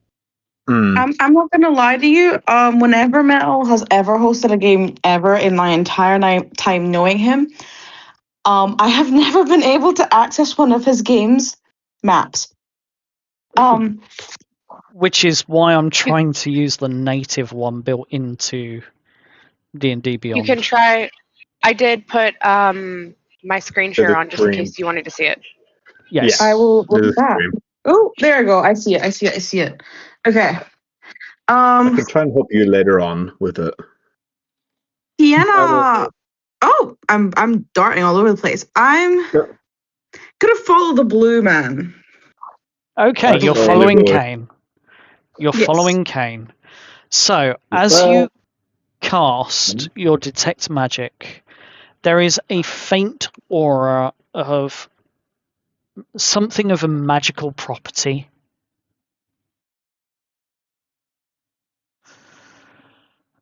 that glows or is burning almost from one of Lou's pockets.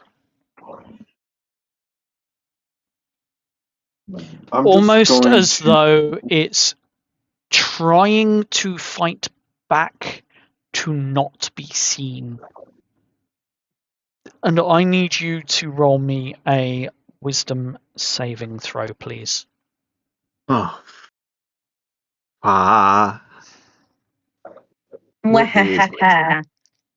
damn it. Why do you do this? Wisdom save. Natural fucking 20. Woo! Yeah. Damn, that's unfair.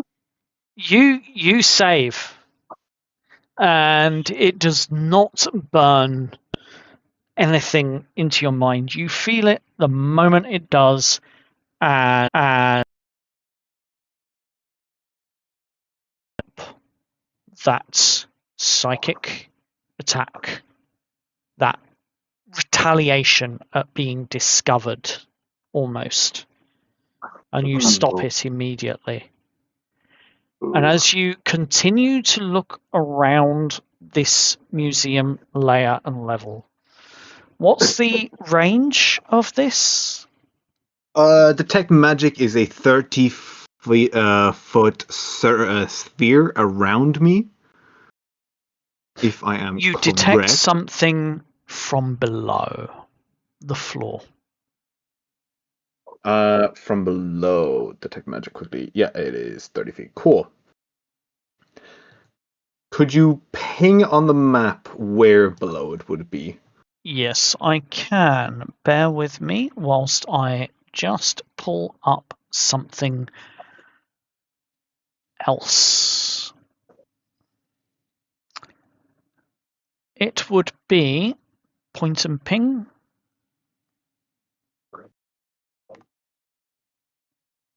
I don't know if that actually came up. See it? Yep. Ah.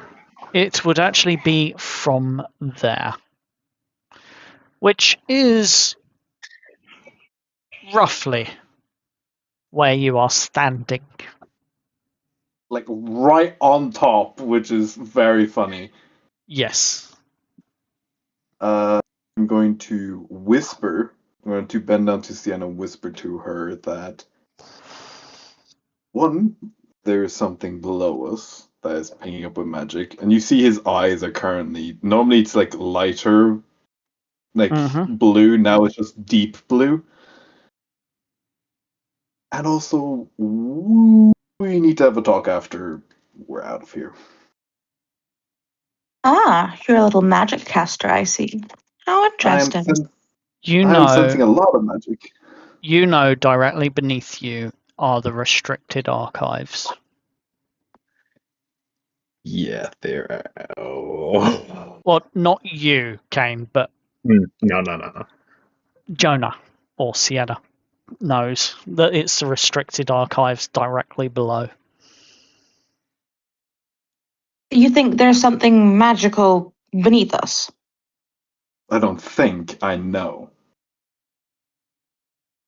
Right, and you don't think that in a place like this they would have some random magical artifacts in storage? I mean, currently in 30 feet, the only thing that is pinging is. And I just like a pointer and then below. Me? Mm-hmm. Interesting. I'll put a spell on. And random magical artifact down below. And I'm assuming our talk is because I have a magical artifact on me? Yes, that I just had to resist. And you don't think a woman that looks like myself, who travels alone, would carry something to defend herself? Oh no, that is a amazing idea. I wanted to compliment it. It's getting political now. It's political. Whilst this conversation is going on, Maeve, you wandered to some of the rock and mineral artifacts in one of the rooms above. And whilst you were in there, you discovered that there are indeed several interesting rocks. Several of them are crystals, two of which look to be slightly scorched, one of which looks to have purple taint marks running through it, and another of which looks to have been ground into a fine black powder. Each of these are labelled.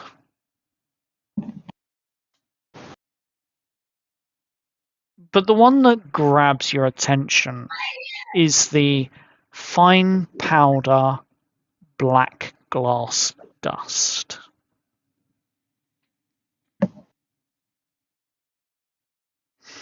from your historical perspective, this is ground obsidian dust. Something that's supposed to be rare.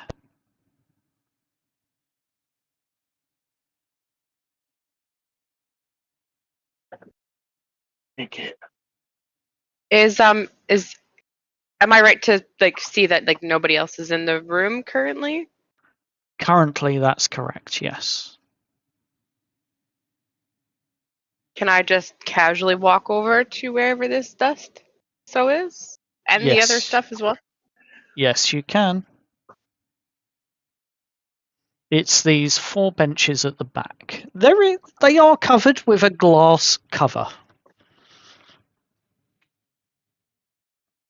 Well, of course Interesting. they are.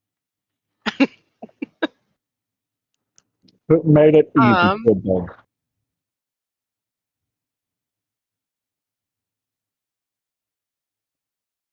Are there any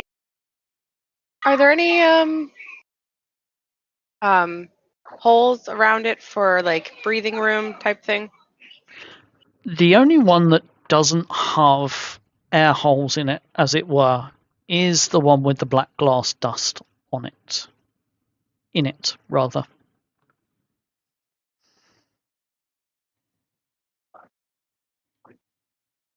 I have a minute. Can we go to what Severin's doing for a second? Of course we can. Severin, you are back up at where the draft of the tea leaf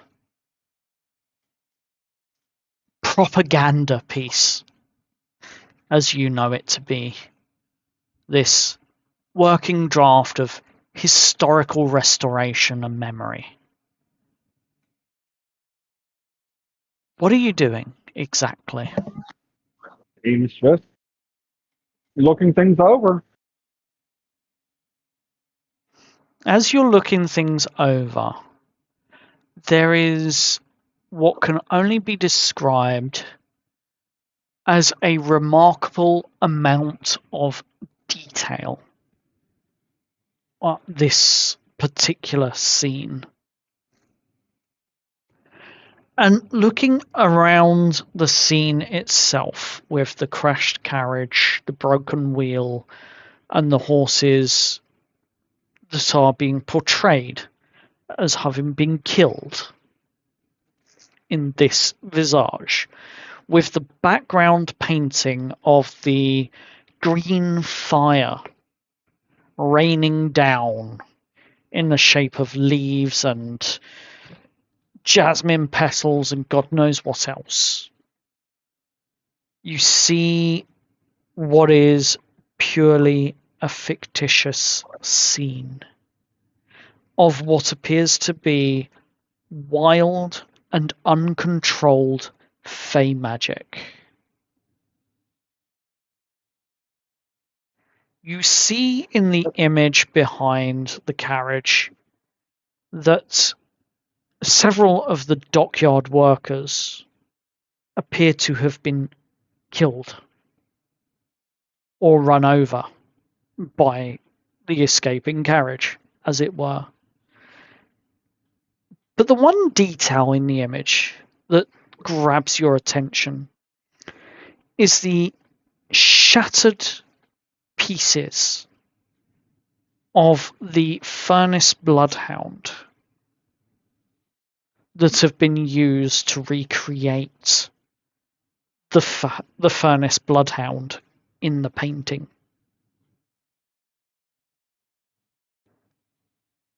Mm-hmm.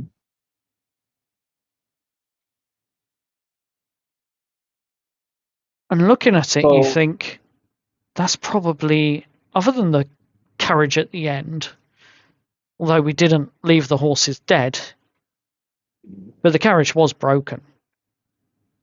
Other than that, the only accurate thing in this picture seems to be would be the hound. The hound.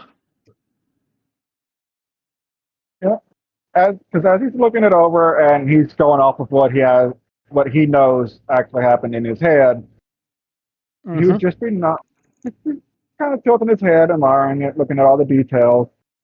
And his head is going, yeah, that didn't happen. No, that's completely false. Oh, that's actually accurate. No, no, no. They were perfectly fine when we were done. Essentially, all in his head, he's just thinking that to himself as he's just looking it Lillian's over.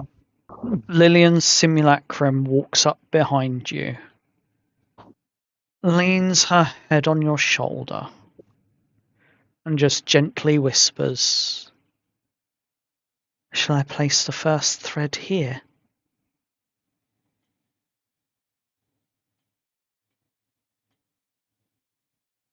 As she leans forward, and you see her put a tiny thread of silk around the carriage and one of the poles, and then back down out through the broken window to the broken axle, and then she snaps the thread off and leaves a small bud at the end. In a similar hushed tone, essentially go, it seems to be fitting. And only one thing there is accurate. Uh-huh. Well, This place is a hall of lies, it seems. this thread. With this thread, we shall anchor the truth. I need you to focus. I need you to remember the truth. And as she says this, she places one hand on your other shoulder, and you feel a sharp jolt, as though your nervous system itself begins to tense up. Briefly. Which would be normal for him. It's sharp enough to cause pain. But I need you to roll me a wisdom saving throw. Oh, shit. As your fear is being pulled by Lillian as you are looking over this image. You are beginning to see it move. You are beginning to see what it is displaying, as though you can see the pushed message that they want the public to perceive as being the historical truth. So, wisdom save. Let's see how that goes. Oh no. I will be using that inspiration. Uh-huh. Oh. Goaded, please. Oh. That looks you got me cocked. fucking shitting me. On the stream, on the screen, that was cocked. What did you roll? That was not reroll? a 7. Re-roll it. Okay. That was not a Okay. 7. That was cocked. Please, please, please, please. Oh my god. Oh my. Can Wait, you wait. Okay. Number Wait. just Re-roll goes that. down. Re-roll that. I will use Wait. final shift. Oh no, I Are can't see you. you with Severin? No, I can't see him. Sorry, I can't do that. I can't help you with cranial shift this time. Hang on. I also realize what it is as well. I still have one level of exhaustion. You do. So either way, I am still fucked. As she pulls your fear out, you can feel it. You can feel her playing with it, toying with it, listening to it. And as she is doing so, your memory becomes muddled. There's one truth that needs to stick. The truth we told in the room. None of these memories exist. and you forget the entire incident. For 24 hours, you can no longer recall anything other than I was disguising myself in the kitchen, pretending to be the sous chef.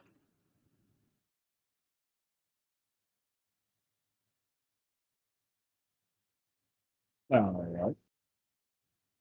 Whether he survived, saved or not, that would have still been his ploy. Mm-hmm. But now you have zero memory of this occurring. Maybe it's a blessing. Maybe it isn't. We shall find out.